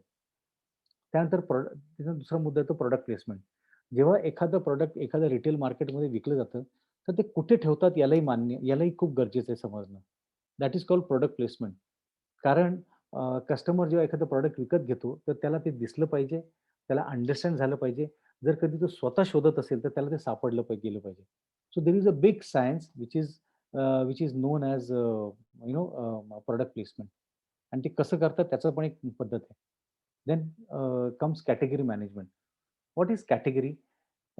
जसं सुपर मार्केटमध्ये किंवा दुकानांमध्ये किंवा कुठल्याही टाइपच्या स्टोअरमध्ये ज्या प्रकारे प्रॉडक्ट्स ठेवले जातात, तर ती ठेवायची जी पद्धत आहे ना, त्या पद्धत एक इम्पोर्टंट पद्धत आहे. कारण काय आहे, एक प्रॉडक्ट दुसऱ्या प्रॉडक्टला पुश करतं. सो ती जी प्रॉडक्टची एक सिमिलर प्रॉडक्टची जी रेंज आहे, त्याला म्हणतात कॅटेगरी. म्हणजे बेव्हरेजेस एक कॅटेगरी झाली, ज्याच्यामध्ये कोल्ड ड्रिंक्स, ज्युसेस हे सगळ्या गोष्टी येतात. चहा, कॉफी ते पण त्याच्यामध्ये हॉट बेव्हरेजेस, कोल्ड बेव्हरेजेस. तर एक कॅटेगरी दुसऱ्या कॅटेगरीला पुश करते. त्याच्यामुळे मार्केटमध्ये जेव्हा प्रॉडक्ट ठेवले जातात, तेव्हा ते असे ठेवले जातात, की एका प्रॉडक्टपासून दुसऱ्या प्रॉडक्टला बेनिफिट होईल. म्हणजे तुम्ही चहा घ्यायला गेले, तर तिथं कॉफी ठेवलेली असते, तर लोकांना वाटतं, की चला मी कॉफी पण घ्यावी. काही लोकं कॉफी मग पिणारे गेस्ट येतात, मग कॉफी घेऊन घेतली. भले छोटी बाटली. मग त्याला लागून बिस्किट ठेवले जातात, की अरे नाही चहा आहे, तर त्याला मी चहाबरोबर बिस्किट पाहिजे. मग त्याला लागून स्नॅक्स असतात. स्नॅक्सना लागून बेव्हरेज असतात. बेव्हरेजला लागून अजून वेगवेगळ्या गोष्टी असतात. तसंच कुकिंगचं पण होतं, की मसाले आहेत. मसाल्यानंतर त्याचं कडधान्य आहे. कडधान्यानंतर कुकिंग ऑइल्स आहेत. या सगळ्या गोष्टी एकमेकाला पुश करतात. So that is the reason we have to understand category management काय असतं आणि हे एकदा कळालं की तुम्ही पण लक्षात घेऊ शकाल, की माझं प्रॉडक्ट कुठल्या कॅटेगरीमध्ये मोडतं आणि त्या कॅटेगरीसाठी मला काय करणं गरजेचं आहे, जेणेकरून माझं प्रॉडक्ट यशस्वी होईल. So it is also one of the detail study आणि जर कॅटेगरी बरोबर मॅनेज केली नाही, तर ते प्रॉडक्ट लॉस्ट होतं. ते प्रॉडक्ट असूनही दिसत नाही. असं खूप वेळा होतं, की प्रॉडक्ट आहे मार्केटमध्ये पण विकलं जात नाही, कारण कस्टमरला ते दिसतच नाही. कारण ते अशा ठिकाणी ठेवलेलं असतं, की ते त्या कॅटेगरीवर मॅच होत नाही. So this is complete category management. कुठलं प्रॉडक्ट जे आहे, ते कुठं ठेवायचं, कसं ठेवायचं, ओके. याला गोष्टीला म्हणतात ॲक्चुअली प्लॅनोग्राम. प्लॅनोग्राम म्हणजे कॅटेगरी मॅनेजमेंट नंतरचा अजून एक डिटेल भाग आहे प्लॅनोग्राम. कुठली बाटली कुठल्या ठिकाणी एक्झॅक्ट आली पाहिजे याचा डिटेल्ड स्टडी प्रत्येक माणसाकडे असतो. जर तुम्ही सुपरमार्केट किंवा ऑर्गनाइज्ड रिटेलमध्ये गेलात तर. नंतर पॅकेजिंग. अ, तुम्ही जेव्हा पॅकेजिंग करता, तुमचं पॅकेजिंग दर्शवतं की तुमचं प्रॉडक्ट किती प्रीमियम आहे किंवा किती साधं आहे. काही प्रॉडक्ट असे असतात की ते मास लोकांसाठी बनवले असतात. त्यांचं पॅकेजिंग साधं असतं कारण जनरल पब्लिकसाठी असतं. काही पॅकेजिंग असे असतात की ते लो कमोडिटीसाठी बनवले असतात, लो इन्कम ग्रुपसाठी बनवले असतात. त्यांचं पॅकेजिंग त्याच्यापेक्षा साधं असतं. काही प्रॉडक्ट प्रीमियमसाठी असतात. तर ते प्रीमियम लोकांसाठी बनवलं गेलं असतं ते. हायर इन्कम ग्रुपसाठी बनवलं गेलं असतं ते. सो त्या प्रकारे जितकं प्रीमियम प्रॉडक्ट असेल, तितकं इम्पोर्टंट त्याचं पॅकेजिंग असणं गरजेचं आहे. तर त्या हिशोबाने तुम्हाला त्याचं पॅकेजिंग डिझाइन करावं लागेल. काही-काही प्रॉडक्ट असे असतात, की ते महाग असतात, प्रीमियम असतात, तर त्यांचं लूक देखील प्रीमियम झालं पाहिजे. आता हा एक ब्रँड आहे ज्याच्यासाठी मी काम करतो, व्हिच इस कॉल्ड केन ज्युसरी. म्हणजे उसाचा रस. But this one bottle cost ₹80 200 ML. एक ग्लास उसाचा रस मॉलमध्ये ₹80 ला विकला जातो. बिकॉज काय होतं, की जे कस्टमर आहे, हाय प्रोफाइल कस्टमर आहेत, त्यांना रस्त्यावर थांबून ते रस पिणं हायजीन वाटत नाही. मग त्यांना वाटतं, की थोडे पैसे का जाईना, मला चांगलं प्रॉडक्ट मिळालं पाहिजे. So when you identify this kind of customer, then you know, की अच्छा ओके, याला मी प्रीमियम फूड प्रॉडक्ट दिलं पाहिजे. And that is how they have captured the market. काही प्रॉडक्ट असे असतात, की दिसायला खूप सुंदर असतात. तुम्ही त्याला व्यवस्थित जर त्याला दाखवलं, तर ते दिसण्यामुळे लोकं ते प्रॉडक्ट विकत घेतात. फूडमध्ये जर जेव्हा तुम्ही असं करतात, it is called appetite appeal. प्रत्येक प्रॉडक्टला जितकं सुंदरपणे तुम्ही त्याला दाखवलं जात, तितक्या तितकं त्याला प्रॉडक्ट विकणं सोयीस्कर होतं. ओके. आणि जो फायनल चॅप्टर आहे याचा, which is called visual merchandising. Visual merchandising म्हणजे काय? जसं मी मागे बोलताना एक शब्द वापरला होता, की लोकं डोळ्यांनी खातात. ओके. लोकं जो दिखता है वो बिकता है. हे जे दिसायचं जे टेक्निक आहे, okay. The scientific word for this is visual merchandising. Visual merchandising म्हणजे मला माझं डिझायनिंग, मला माझं प्रेझेंटेशन अशा प्रकारे करायचं आहे, की ते अतिशय अट्रॅक्टिव्ह झालं पाहिजे, समजायला सोपं झालं पाहिजे आणि त्याचा रिझल्ट म्हणून माझा सेल वाढला पाहिजे. ओके. खूप जणं इव्हन मोठमोठ्या कंपन्यांना ह्या अशा चुका करतात, की समजा एखादं डिस्प्ले युनिट बनवलं. अतिशय सुंदर डिस्प्ले युनिट, अतिशय जॅझी, मस्त लाइटिंग वगैरे सगळं काय करून ते युनिट इतकं चांगलं असतं दिसायला, पण मेसेज क्लिअर नसतो. त्यामुळे ते डिझाइन आवडतं, पण त्याचा अर्थ काय? त्याचा सेल होत नाही. लोकं फक्त डिझाइन बघतात. तर जे प्रॉडक्ट आपण डिझाइन करतो त्याच्यातून आपला सेल होणं खूप महत्वाचं आहे.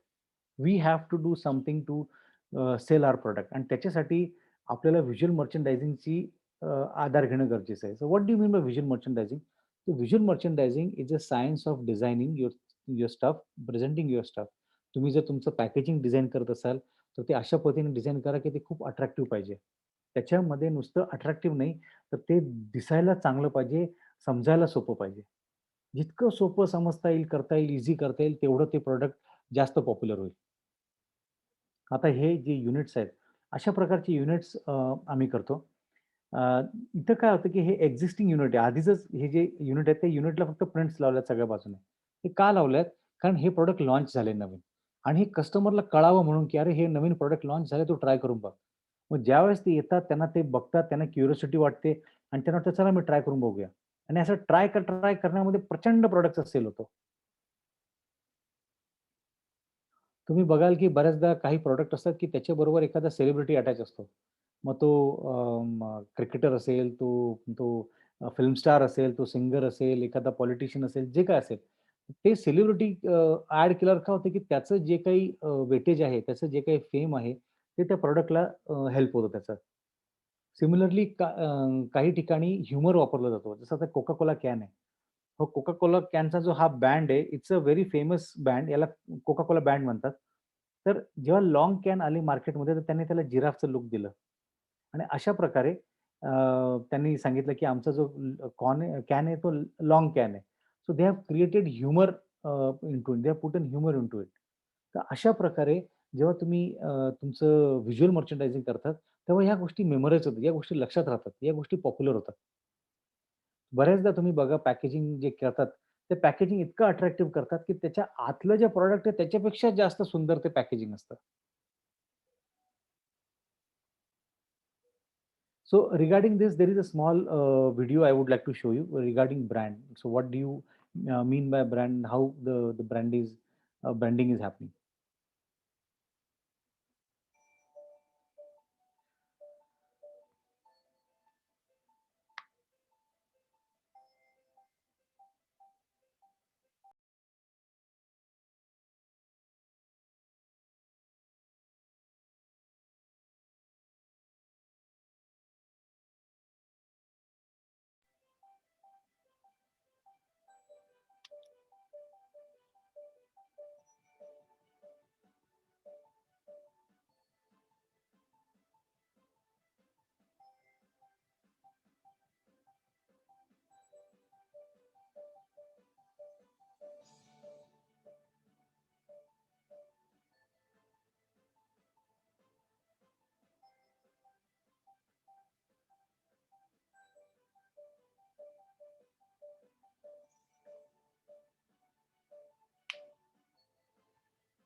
So this is it.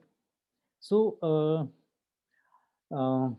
हा बेसिकली परत एकदा मी तुम्हाला सांगतो, हा जो टोटल मी तुम्हाला आता जे काही एका तासात तुम्हाला सांगायचा प्रयत्न केला, हा पूर्ण एक 5 दिवसाचा एक कंप्लीट कोर्स आहे, ज्याच्यामध्ये आपण प्रत्येक गोष्टीबद्दल डिटेल्ड माहिती घेतो, इन्क्लुडिंग अंडरस्टँडिंग युअर प्रॉडक्ट. की एखादी जी सिस्टम आता जी तुम्हाला मी सांगितली, ती तुमच्या प्रॉडक्टसाठी कशी लागू पडेल किंवा त्याच्यासाठी काय करायला पाहिजे आणि त्याप्रकारे आपण त्याच्यावर इंडिव्हिज्युअली काम पण करू शकतो. सी आता जे काही मी तुम्हाला सांगितलं हे सांगणं का गरजेचं आहे? Because see, when you are doing a business, it is like you're driving a car, you're driving a vehicle, okay? तर नुसतं मला स्टेअरिंग पकडणं आलं म्हणजे मी बिझनेस चालवतोय असं नाहीये किंवा मी पुढे जातोय म्हणजे मी गाडी चालवतोय असं नाहीये. जेव्हा मी गाडी चालवतोय तर मला ब्रेक दाबता आलं पाहिजे, मला लेफ्ट राइट टर्न करता आलं पाहिजे, मला गाडी रिव्हर्समध्ये घेता आली पाहिजे. तेव्हा मी जेव्हा रस्त्यावर जाईल तेव्हा बाकी गाड्यांबरोबर मी टिकू शकेल. So in a business you cannot say that okay मला या पर्टिक्युलर गोष्टीवर मी ध्यान देईन, पर्टिक्युलर देणार नाही. You need to have 360 degree knowledge for this आणि त्या गोष्टीसाठी या सगळ्या गोष्टीचं नॉलेज असणं खूप गरजेचं आहे. मोरोव्हर मी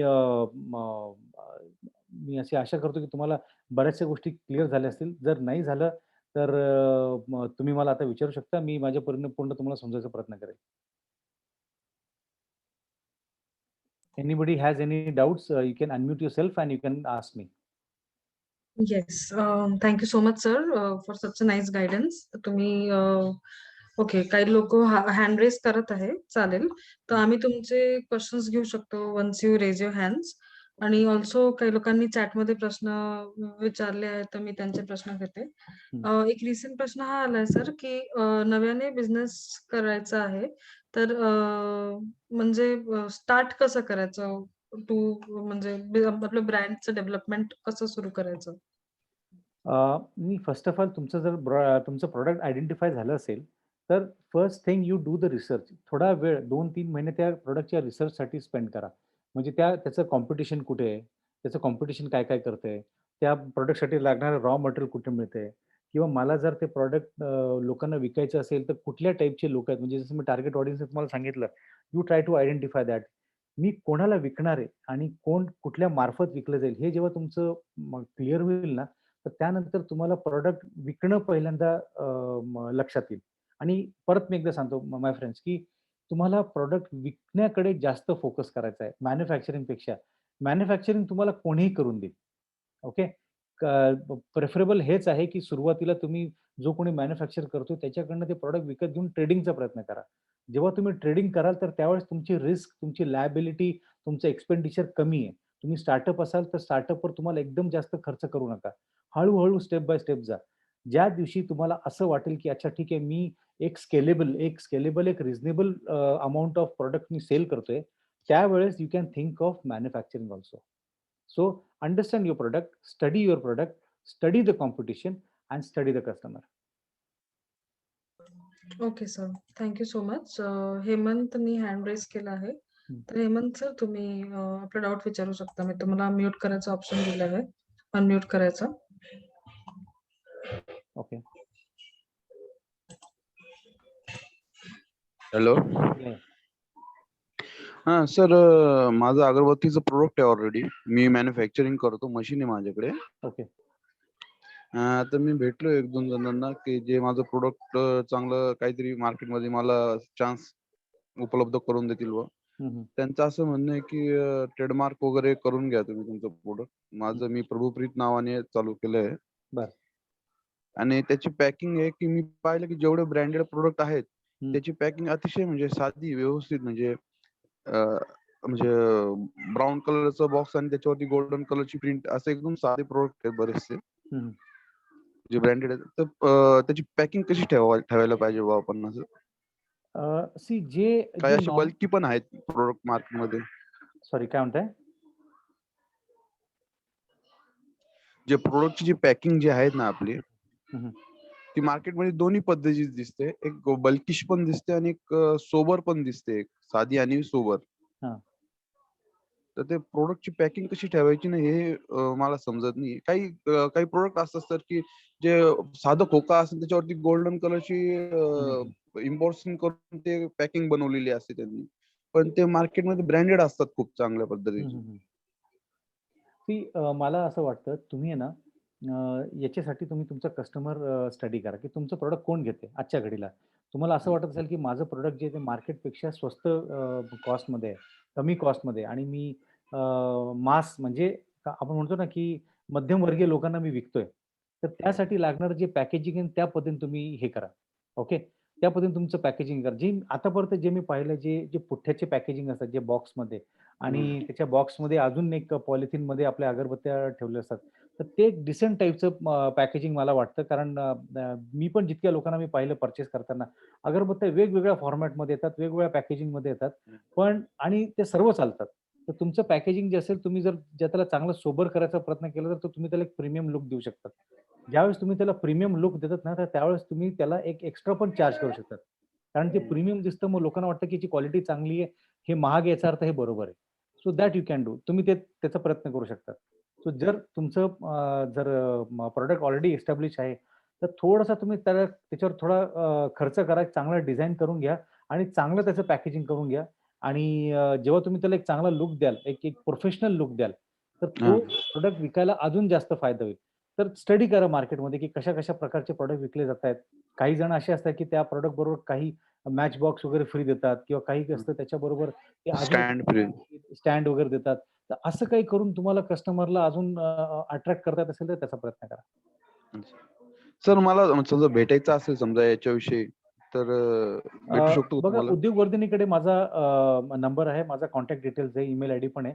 तुम्ही त्यांना कॉन्टॅक्ट करा. तुम्ही मला कधीही कॉन्टॅक्ट करू शकतात आणि तुम्हाला काही हेल्प लागेल तर करेल मी. फक्त एकच चालेल. आहे की बहुतेक वेळा फोनवर मी अवेलेबल नसतो, तर मला मेसेज टाका किंवा मला मेल करा. मी तुमच्या मेलला नक्की रिप्लाय देईल. चालेल sir. Thank you. Okay sir, thank you. So next question हा आहे की अन्न पदार्थ बनवून विकताना त्याची काय काळजी घ्यावी? मला तुमचा प्रश्न नाही कळला व्यवस्थित. म्हणजे तुमचं पॅकेजिंग संदर्भित आहेत की हां, may be it seems like packaging related आहे त्यांचा, की मे बी स्पॉइलेज नाही झाला पाहिजे किंवा बनवताना काय आपण प्रिकॉशन्स घेऊ शकतो असं काहीतरी त्यांना विचारायचं आहे suppose. Okay. See it is not clear to me, but still मी तुम्हाला एक जेनरिक इन्फॉर्मेशन देऊ शकतो की तुम्ही फॉर एक्झाम्पल जे तुम्ही प्रॉडक्ट पॅकेजिंग करताय ना, ते पॅकेजिंग करताना त्या प्रॉडक्टची लाईफ आणि त्या प्रॉडक्टचं टेक्स्चर खराब होणार नाही याची तुम्ही काळजी घ्या. सेकंड जे तुम्ही प्रॉडक्ट तुम्ही हे कराल त्याचं पॅकेजिंग तुम्ही ॲक्चुअली चांगल्या पद्धतीने तुम्ही डिझाइन करू शकतात. फूड प्रॉडक्ट आहे, तर त्यावेळेस त्याच्या वरचं जे डिझाइन आहे, त्याचं डिझाइन असं पाहिजे की जसं मी तुम्हाला एक ॲपेटाइट अपीलबद्दल सांगितलं होतं, की ते बघितल्यावर खायची इच्छा झाली पाहिजे. अशी चांगली इमेजेस तुम्ही त्याच्यावर टाकू शकतात आणि तुम्ही ते मार्केटमध्ये विकू शकतात. परत एकदा कॉम्पिटिशन पण स्टडी करा, की कॉम्पिटिशन काय करते त्याच्याबद्दल. Accordingly you can design your packaging also. Okay sir. तर आता नवकर सरांनी हँड रेस केला तर मी त्यांना म्यूट करायचा ऑप्शन देते. नमस्कार सर. हॅलो, बोला. माझा क्वेश्चन होता असं सर की आपण जो एक्सपोर्ट माल असतो ना त्याचं मार्केटिंग कशा प्रकारे करू शकतो? कसला माल? आवाजात खूप डिस्टर्बन्स आहे. मला नीट ऐकू येत तर तुमच्या आवाजात खूप डिस्टर्बन्स आहे. जर का तुम्ही Export इयरफोन्स घातले आहे, तर इयरफोन्स काढून टाका आणि मग बोला.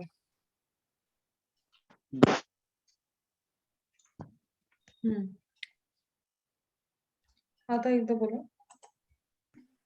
Hello, hello. हां, बोला. येतोय आवाज? हो, हो, येतोय. आता येतोय बरोबर. आपण जर एक्सपोर्ट मार्केटसाठी मार्केटिंग करायचं असेल ना, हं. एक जॅगरी प्रोडक्टचं, तर आपण कशा प्रकारे करू शकतो? एक्सपोर्ट प्रॉडक्टचं ॲक्चुअली ना एक्सपोर्ट तुम्ही कुठल्या देशाला करताय, ओके? त्या देशाचे नॉर्म्स काय आहेत? तुम्हाला त्यासाठी लागणारे कुठले लायसन्सेस अवेलेबल आहेत, ते तुम्ही त्याचा स्टडी करून घ्या. आणि आता जसं मी तुम्हाला एक सांगतो ना, की तुम्ही कॉम्पिटिशन स्टडी करा. कारण कॉम्पिटिशन का स्टडी करा? कारण प्रत्येक कंट्रीचं लोकल मार्केट वेगळ्या पद्धतीचं असतं. फॉर एक्झाम्पल आता मदर्स रेसिपी माझा क्लायंट आहे. ज्या पद्धतीने त्याचं पॅकेजिंग इकडं केलं जातं, त्यापेक्षा त्याचं पॅकेजिंग गल्फ कंट्रीसाठी वेगळं आहे. ओके. मी जेव्हा त्यांच्यासाठी एखादी गोष्ट बनवतो आणि जेव्हा ते मला सांगतात, की "अरे, हे प्रॉडक्ट ऑस्ट्रेलियाला जाणार आहे, की हे प्रॉडक्ट गल्फमध्ये जाणार आहे." तर त्यांचं डिझायनिंग चेंज होतं. तर तुम्हाला तिकडच्या कंट्रीचा स्टडी करून तुम्हाला त्याचं डिझाइन चेंज करावं लागेल. पण जे बेसिक ठोकताळे ते हेच आहे, की तुम्हाला तुमच्या प्रॉडक्टबद्दल जास्तीत जास्त इन्फॉर्मेशन त्या ठिकाणी टाकावं लागेल. बरं, आता कसं विकावं? तर तुम्हाला असे काही डिस्ट्रिब्युटर्स फाइंड आउट करावे लागतील, जे तुमचा माल तिकडे जाऊन विकू शकतील. ओके. आणि मग त्यानुसार त्यांच्या थ्रू तुम्ही तिकडे ते प्रॉडक्ट विकू शकता. कारण सुरुवातीला मला माहिती नाही तुमचा किती जुना व्यवसाय आहे. पण सुरुवातीला जर तुम्हाला एक्सपोर्ट करायचं असेल, तर हे एक्सपोर्ट करणारे जे डिस्ट्रिब्युटर्स आहेत किंवा जे काही ट्रेडर्स आहेत, त्यांच्या माध्यमातून तुम्ही करू शकता. तेच सर सांगत होतो. स्टुडंट हां, सॉरी मला तुमचा आवाज येत नाही. नंतर एक काम करा तुम्ही, की तुम्ही लाईन ती चॅटमध्ये पकडायची मला त्याच्यामुळे. सॉरी?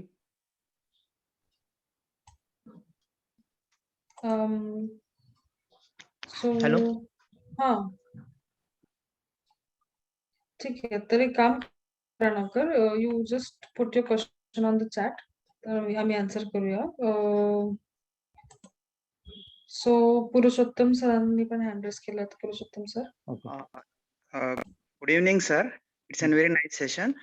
तर आता हे झाले प्रोडक्ट डिझाईन बद्दल. आता मला विचारायचं आहे, once we have product design झालं माझं कन्फर्म, रॉयल्टी मी जर सकाळी कॉपी न करण्यासाठी रॉयल्टी आपण कसं करू शकतो? नो वन इज त्याला गोइंग तुम्ही त्यावेळेस तुम्ही त्याचं ट्रेडमार्क रजिस्ट्रेशन करायचं. ओके. ओके. ट्रेडमार्क रजिस्ट्रेशनमध्ये काय होतं, की पहिल्यांदा तुम्ही जेव्हा तुमचं डिझाइन त्यांना देतात, तर त्यावेळेस ते सर्च करतात, की हे अशा प्रकारचं डिझाइन किंवा अशा प्रकारचं नाव अवेलेबल आहे का? आणि जर समजा अवेलेबल नसेल, तर तुम्हाला ते त्याचा ट्रेडमार्क मिळतो. ट्रेडमार्क मिळाल्यानंतर तुमचं डिझाइन कोणीही कॉपी करू शकत नाही आणि जर कोणी कॉपी केलं, तर तुम्ही त्याच्याबद्दल लीगल ॲक्शन घेऊ शकता. Thank you sir. Yeah.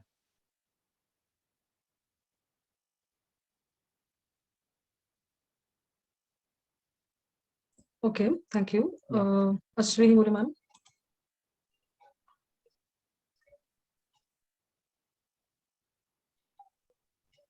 मॅम तुम्हाला अनम्यूटचा ऑप्शन दिलाय मी.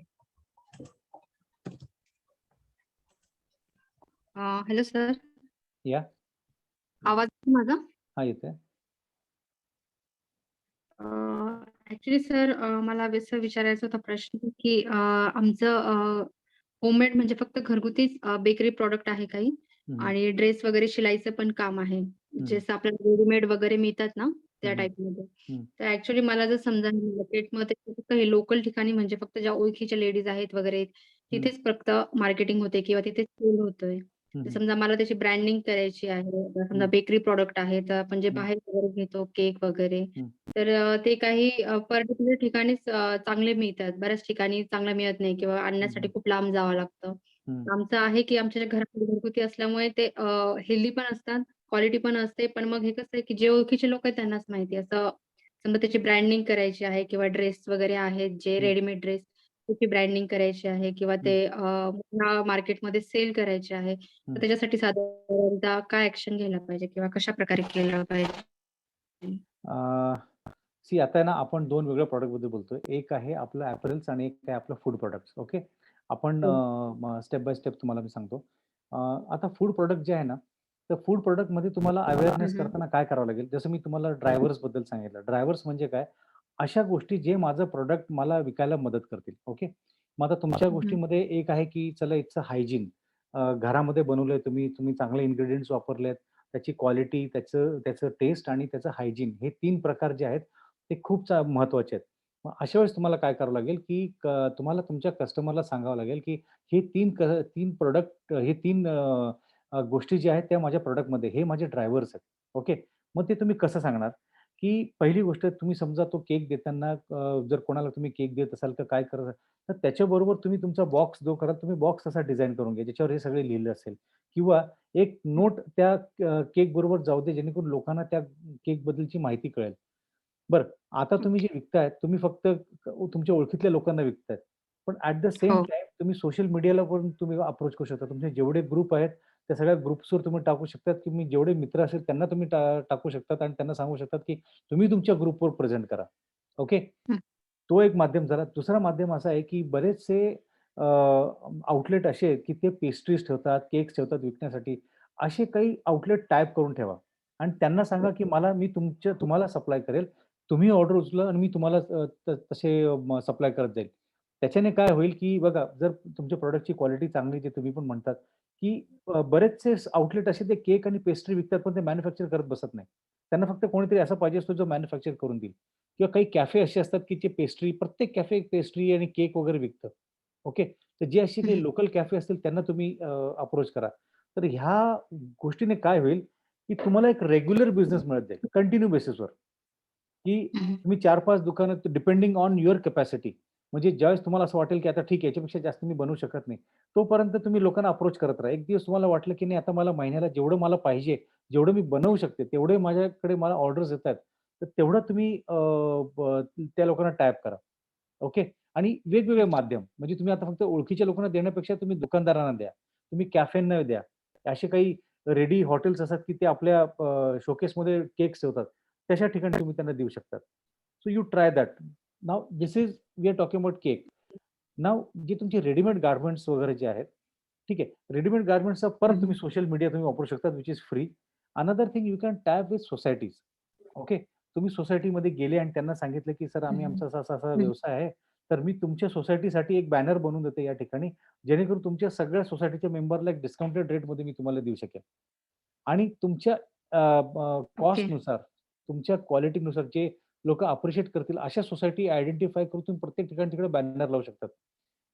एका सोसायटी मागे तुम्हाला 2-3 जरी कस्टमर मिळाले, तरी देखील तुमचं एक रेग्युलर सेल त्या ठिकाणी स्टार्ट होईल. ओके.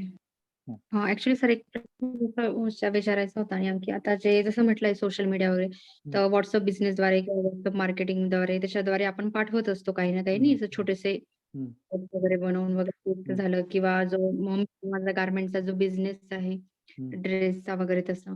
पण मग काही वेळेस असं बऱ्याचदा असं होतं की कोणाला काही शॉपिंग करायची तर लोकं नाही माझ्याबरोबर ओळखीच्याच मैत्रिणी वगैरे किंवा रिलेटिव्हजमध्ये, फ्रेंड सर्कलमध्ये हं. बाहेर जाऊन ते शॉपिंग वगैरे करतात. हं. कारण कसं त्यांना असं वाटतं की हे लोकल आहे किंवा घरगुती आहे किंवा यांचं घरातच छोटासा बिझनेस आहे, तर बाहेर अजून आपल्याला व्हरायटी वगैरे बघायला मिळतील, क्वालिटी बघायला मिळेल. हं. त्याच्यामुळे कसं होतं, की एखाद वेळेस आपल्याकडनं घेतात, पण बऱ्याचदा असं होतं, की ओळखीचे लोकं बाहेरून घेणं हे जास्ती महत्त्व देतात त्या हं, हं, गोष्टीला. हं. हं.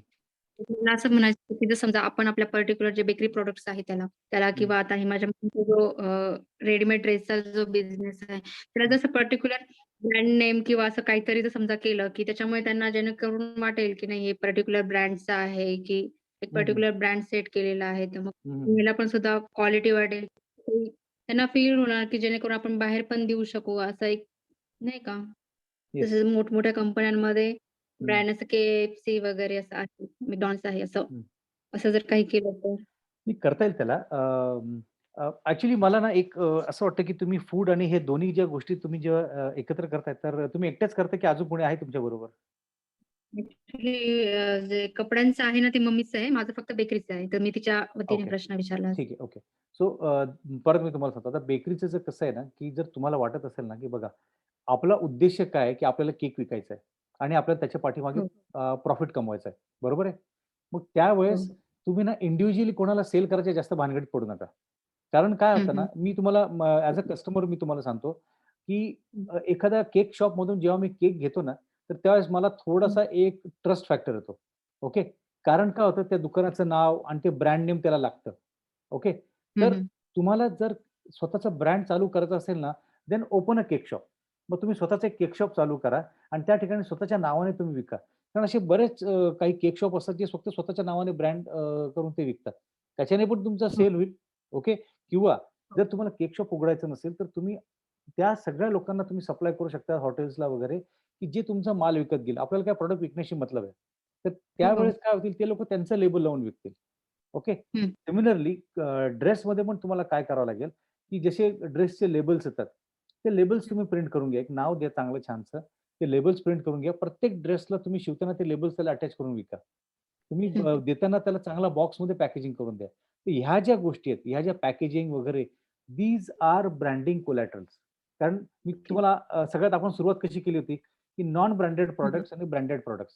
तर त्याच्यामध्ये काय होतं, की हो. जे नॉन ब्रँडेड प्रॉडक्ट्स जे आहेत ना, ते प्रॉडक्ट्स त्या कमोडिटीने ओळखले जातात. म्हणजे काय होते लोकं म्हणतील, "अरे ड्रेस." लोकं म्हणतील हे. जेव्हा तुमचं ब्रँड तुम्ही त्या ठिकाणी लावून द्याल ना, ते लोक नावाने हाक मारतील, अरे मला हा ड्रेस पाहिजे, यांचा ड्रेस पाहिजे. तर ते आयडेंटिफिकेशन क्रिएट होतं. तर तुम्ही तुमचं एक नाव तयार करा, एक लोगो तयार करा आणि त्यानंतर तुम्ही त्याला एस्टॅब्लिश करू शकता. आणि ही सायंटिफिक प्रोसेस आहे. ओके. ठीक आहे सर. Thank you so much. खूप चांगलं गाईडन्स केलं त्याबद्दल खूप धन्यवाद सर. आजच्या आपल्या सेशनमध्ये तुळशी साहेब पण आहेत. तुळशी साहेबने पण स्वतःचा एक ब्रँड डिझाइन केला. कालच त्यांचा फोन आला होता, मेसेज आला होता, की त्याने ते काम चालू केलंय त्याचं. तर मला खूप बघून आनंद वाटला. लवकरच मला वाटतं त्यांची प्रॉडक्टही बघायला मिळतील मला.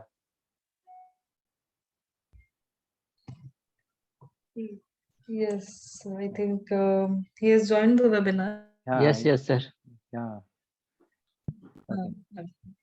Great to have you, sir. आणि I'm sure सगळ्यांना मोटिवेट करेल. सर चालेल. ऍक्च्युली आपल्याला काही प्रश्न आहे की म्हणजे ज्या लोकांना या बाबतीत अजून जाणून घ्यायचं आहे त्यांचा असा प्रश्न आहे की आपला कुठला कोर्स किंवा वर्कशॉप आहे का? तर जितके पण वर्कशॉप आणि कोर्स रिलेटेड क्वेश्चन्स आहे ते मी एक सोबतच घेऊन घेते सो दॅट मी ना तुम्हाला फक्त these doubts are clear. एकच सांगेल आता मॅडम तुम्हाला याचा एक डिटेल 5 दिवसाचा कोर्स आहे. पण बघा हो. मी तुम्हाला सांगतो म्हणजे हा जो आहे ना हा एक वेगळा सिरियस लेव्हलचा कोर्स आहे. म्हणजे ज्याला डिटेलमध्ये एकदम खरंच बिझनेसमध्ये उतरायचं असेल आणि त्याला या गोष्टीबद्दलचे डिटेल जाणून घ्यायचं असेल त्यानेच फक्त हा कोर्स जॉइन करा. कारण काय होतं ना याच्यामध्ये आपण प्रत्येक माणसाशी इंडिव्हिज्युअल इंटरॅक्शन करतो आणि मला पण असंच आवडेल की जो कोणी येतंय इंटरॅक्शन करते त्याने स्वतःचा बिझनेस चालू करायचा एकदम सिरियसली पण घेतलं पाहिजे. तर त्याला पण त्याचा फायदा होईल आणि मलाही त्याच्यावर काम करायला चांगलं वाटेल. बरोबर. So true. तर येस ज्या लोकांना प्रोडक्ट मार्केटिंगच्या बाबतीत प्रॉपर गाईडन्स पाहिजे आणि त्यांचे प्रोडक्ट्स डिसाइडेड आहे किंवा नसेलही तरी डिसाइड करायला काही गाईडन्स पाहिजे आणि you have to get started. कारण आता जी मार्केट कंडिशन्स आहे एव्हरीथिंग इज चेंजिंग कंटिन्युअसली. तर आता तुम्हाला जर काही अपॉर्च्युनिटी मिळत आहे to start your business and bring your product into the market and start marketing that product, then I think this is the right time. हा बरोबर वेळ आहे जेव्हा तुम्ही आपल्या प्रोडक्टच्या बाबतीत पूर्ण नॉलेज घेऊ शकता आणि त्याची मार्केटिंग करू शकता. आणि जितके पण तुमचे टार्गेट ऑडियन्स आहे सगळ्यात पहिले तुम्हाला कळलं पाहिजे तुमचे टार्गेट ऑडियन्स आहे कोण, राईट? तर ते समजणं आणि त्याच्यानंतर त्या लोकांना तुमचे प्रोडक्ट्सला शोकेस करणं ही पूर्ण प्रोसेस आम्ही तुम्हाला या 5 डेजच्या वर्कशॉपमध्ये शिकवणार आहोत. ज्या लोकांनी आज वेबिनार अटेंड केला आहे त्या लोकांसाठी स्पेशल डिस्काउंट देतोय आम्ही आणि दिस फीज विल बी जस्ट ₹1000. तर लाईव्ह ऑनलाईन प्रोग्राम आहे आणि तुम्हाला 1 to 1 गाईडन्स मिळेल. प्रॉपर तुमचे जितके पण क्वेरीज आहेत ते तुम्ही सॉल्व्ह करू शकतात आणि 5 दिवस आहे तर 5 दिवसात रेग्युलरली तुम्ही सर सोबत कॉन्टॅक्ट मध्ये राहाल, आमच्यासोबत कॉन्टॅक्ट मध्ये राहाल आणि हे 5 दिवस झाल्यानंतरही आम्ही तुम्हाला कंप्लीट गाईडन्स देऊ आणि त्याच्यानंतर पण we will not leave you hanging in between. कधी पण you can get back to us. आम्ही तुमचे जितके पण डाऊट्स आहे related to starting your business and product marketing तर आम्ही ते सॉल्व्ह करूया. तर याच्यात आपण काय काय शिकणार आहोत इन डिटेल हे मी तुम्हाला आता सांगून देते. बेसिकली मार्केटिंग काय आहे ते शिकू आपण. ब्रँडिंग काय आहे, ब्रँडिंगचे वेगवेगळे आयडियाज काय असू शकतात, ठीक आहे. व्हिज्युअल मर्चंडायझिंगची गरज का आहे, मग तुमच्या ब्रँडचा विजन आणि मिशन स्टेटमेंट कसा रेडी करायचा. आता सगळं काही मार्केटिंग जे आहे ते ऑनलाईन आहे, डिजिटल आहे, राईट? तर डिजिटल मार्केटिंगचे करंट ट्रेंड्स काय सुरू आहे, ज्या ट्रेंड्सला यूज करून तुमचे प्रोडक्ट आणि तुमचं business it can grow rapidly. तर ते ट्रेंड्स काय आहे, ठीक आहे. आणि प्रोडक्टसाठी योग्य ग्राहक कसा ओळखायचा. इज इट तुमचे प्रोडक्टचे जे ग्राहक आहेत ते B2B बिझनेस टू बिझनेस आहे की B2C बिझनेस टू कस्टमर आहे, हे पण ओळखणं खूप गरजेचं आहे. तर that we will help you understand. आणि ब्रँडिंगची गरज का आहे मेजरली तुमच्या प्रोडक्टला आणि तुम्ही कसं तुमच्या प्रोडक्टला ब्रँड करू शकता. म्हणजे असं एक ओव्हरव्ह्यू फक्त देऊन आम्ही असं सोडणार नाही. तुमचं प्रोडक्ट जर का कपड्यांचा बिझनेस आहे किंवा अजून काही आहे, आता खूप लोकांच्या चॅटमध्ये मला मेसेजेस आले आहेत आणि खूप वेगळे टाइप्सचे बिझनेसेस आहे. ठीक आहे, डिहायड्रेटेड ओनियन प्रोडक्ट्स आहे किंवा कार पॉलिशिंग आहे. तर सगळ्यांचे प्रोडक्ट्स आणि सगळ्यांचे बिझनेसेस खूप वेगळे आहेत. तर त्या हिशोबाने तुमचं product, price, place, promotion, people आणि ही पूर्ण प्रोसेस हे कसं तुम्ही म्हणजे ओळखू शकता आणि how can you grow your business हे सगळं आम्ही तुम्हाला या वर्कशॉपमध्ये शिकवू. ठीक आहे. आणि एक्सपर्ट आपल्यासोबत आहेतच. आमच्याकडे सरकडे खूप वर्षांचा एक्सपिरियन्स आहे and he is going to explain you everything in this live session. ठीक आहे. तर सगळं काही तुमच्या समोर राहील आणि जर का तुम्ही एखादा लेक्चर मिस पण केला तर तुम्हाला आम्ही रेकॉर्डिंग पाठवू. तर तुम्ही ती रेकॉर्डिंग बघू शकता. काही डाउट्स असेल यू कॅन ऑल्वेज आस्क आणि you can always get to get updated with the new trends जे मार्केटमध्ये आता सुरू आहे आणि त्या ट्रेंड्सच्या हिशोबाने तुम्ही आपल्या कस्टमर्सला रीच कराल. ठीक आहे. आणि तुम्हाला कोर्स झाल्यानंतर, वर्कशॉप झाल्यानंतर तुम्हाला सर्टिफिकेट मिळेल आणि रेकॉर्डिंगचा ऍक्सेस राहील तुम्हाला. पूर्ण अभ्यासक्रम जो राहील आमचा त्याची सॉफ्ट कॉपी मिळेल. ठीक आहे. तर everything is going to be available only at ₹999. I think this is a very affordable price. आम्ही हा एवढा कमी प्राइस मध्ये याच्यासाठी आणलाय कारण की हा आमचा एम आहे की आम्ही जास्तीत जास्त लोकांना एंटरप्रेन्योरशिप कडे घेऊन गेलं पाहिजे आणि याच्यात सर आमच्या सोबत आहे. तर we just want you all to get started आणि आता तुम्ही नुसतं प्रोकास्टिनेशन बंद करा, विचार करणं बंद करा आणि काम करणं सुरू करा. हीच आमची इच्छा आहे. म्हणून हा कोर्स आम्ही म्हणजे या अफोर्डेबल प्राइस मध्ये तुम्हाला देतोय. तर आता आपण मी कोर्सची डिटेल्स चॅटमध्ये टाकते, पण तोपर्यंत I will just send ask some questions that have come in the chat. Sir, bike and car polishing आणि कोटिंग रिलेटेड बिझनेस आहे.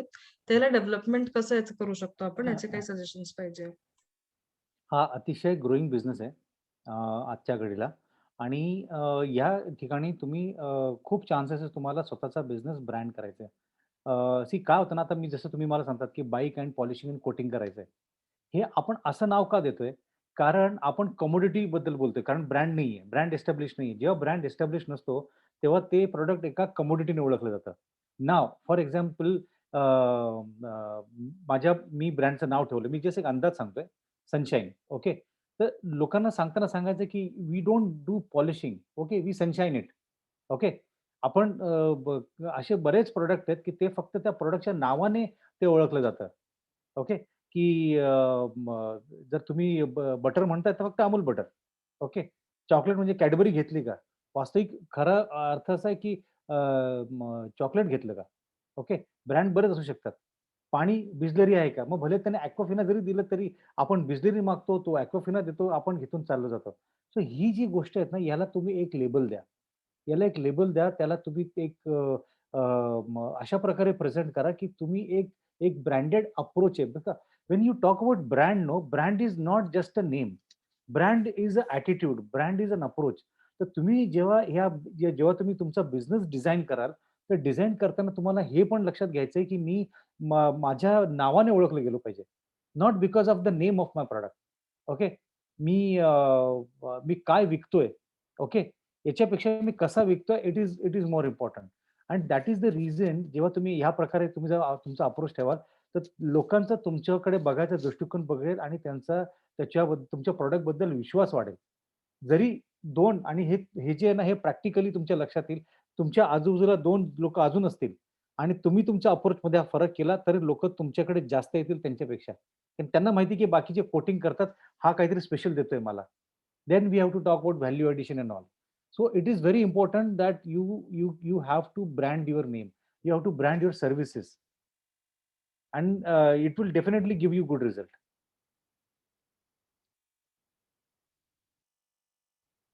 Okay sir, thank you.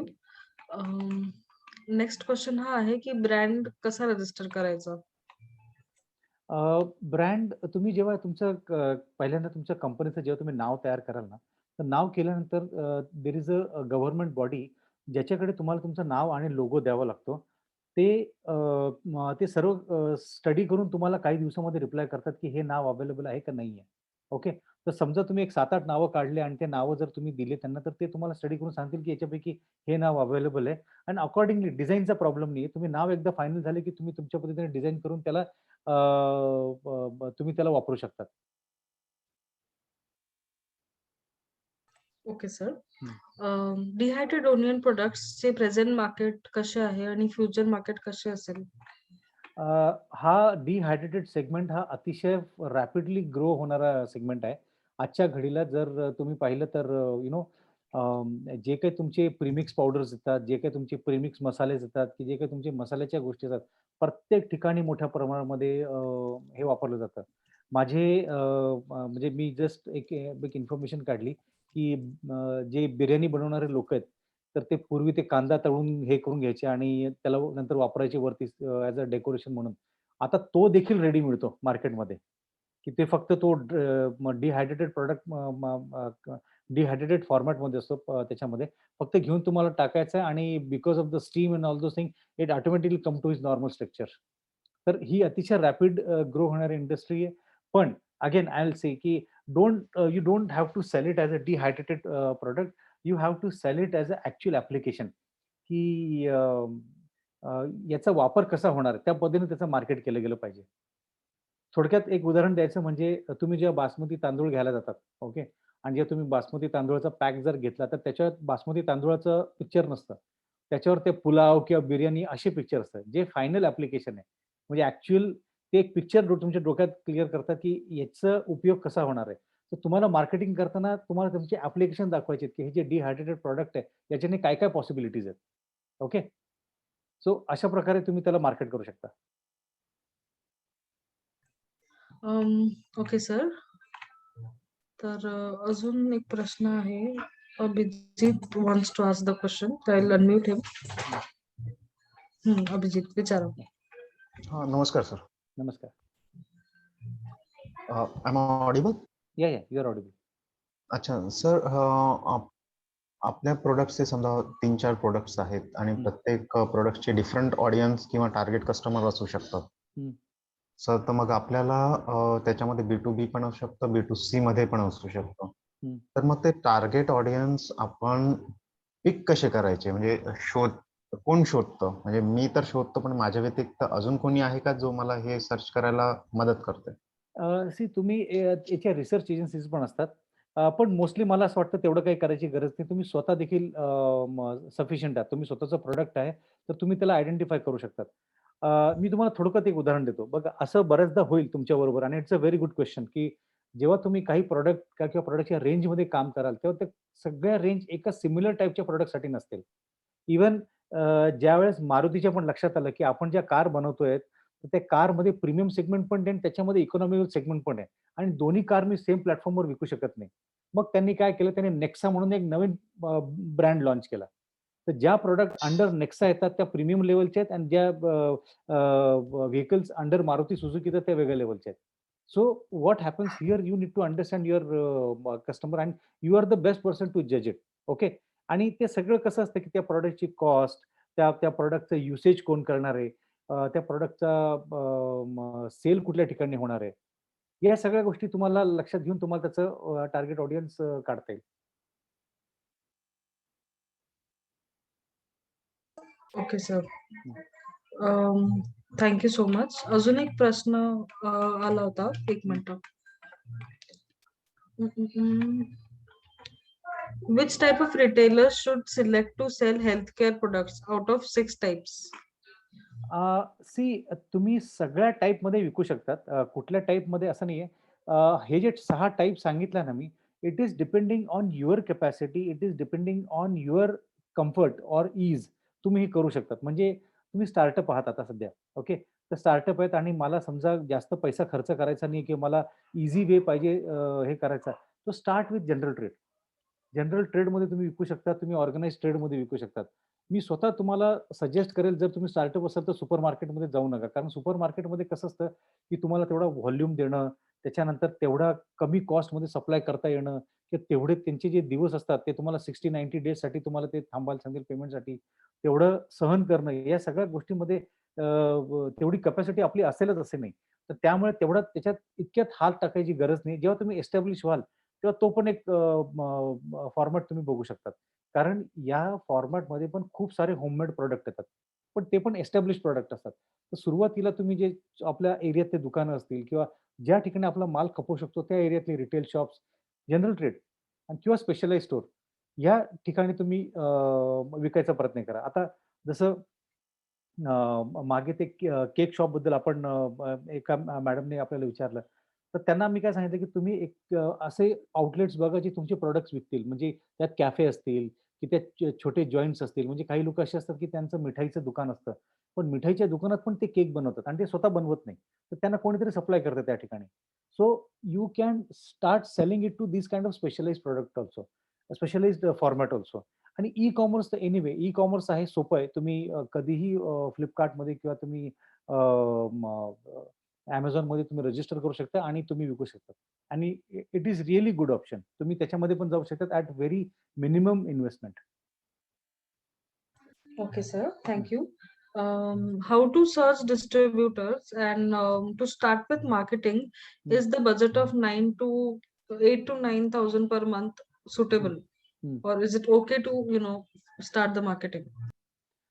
या इट इज ओके. मी तुम्हाला सगळ्यांना एक गोष्ट सांगतो, की whenever I will teach somebody मी असं कधीच सांगणार नाही, की डू समथिंग म्हणजे एवढा खर्च करा, हे करायलाच पाहिजे तसं नाही. असं नसतं ते. You need to understand what is your affordability अँड त्यानुसार करायचा प्रयत्न करा. तुम्हाला डिस्प्ले युनिट तयार करायचं आहे, तुम्हाला डिस्प्ले युनिट द्यायचं पण तुमचं बजेट जर फक्त 5,000च आहे. So we have to work out how can I do within ₹5,000.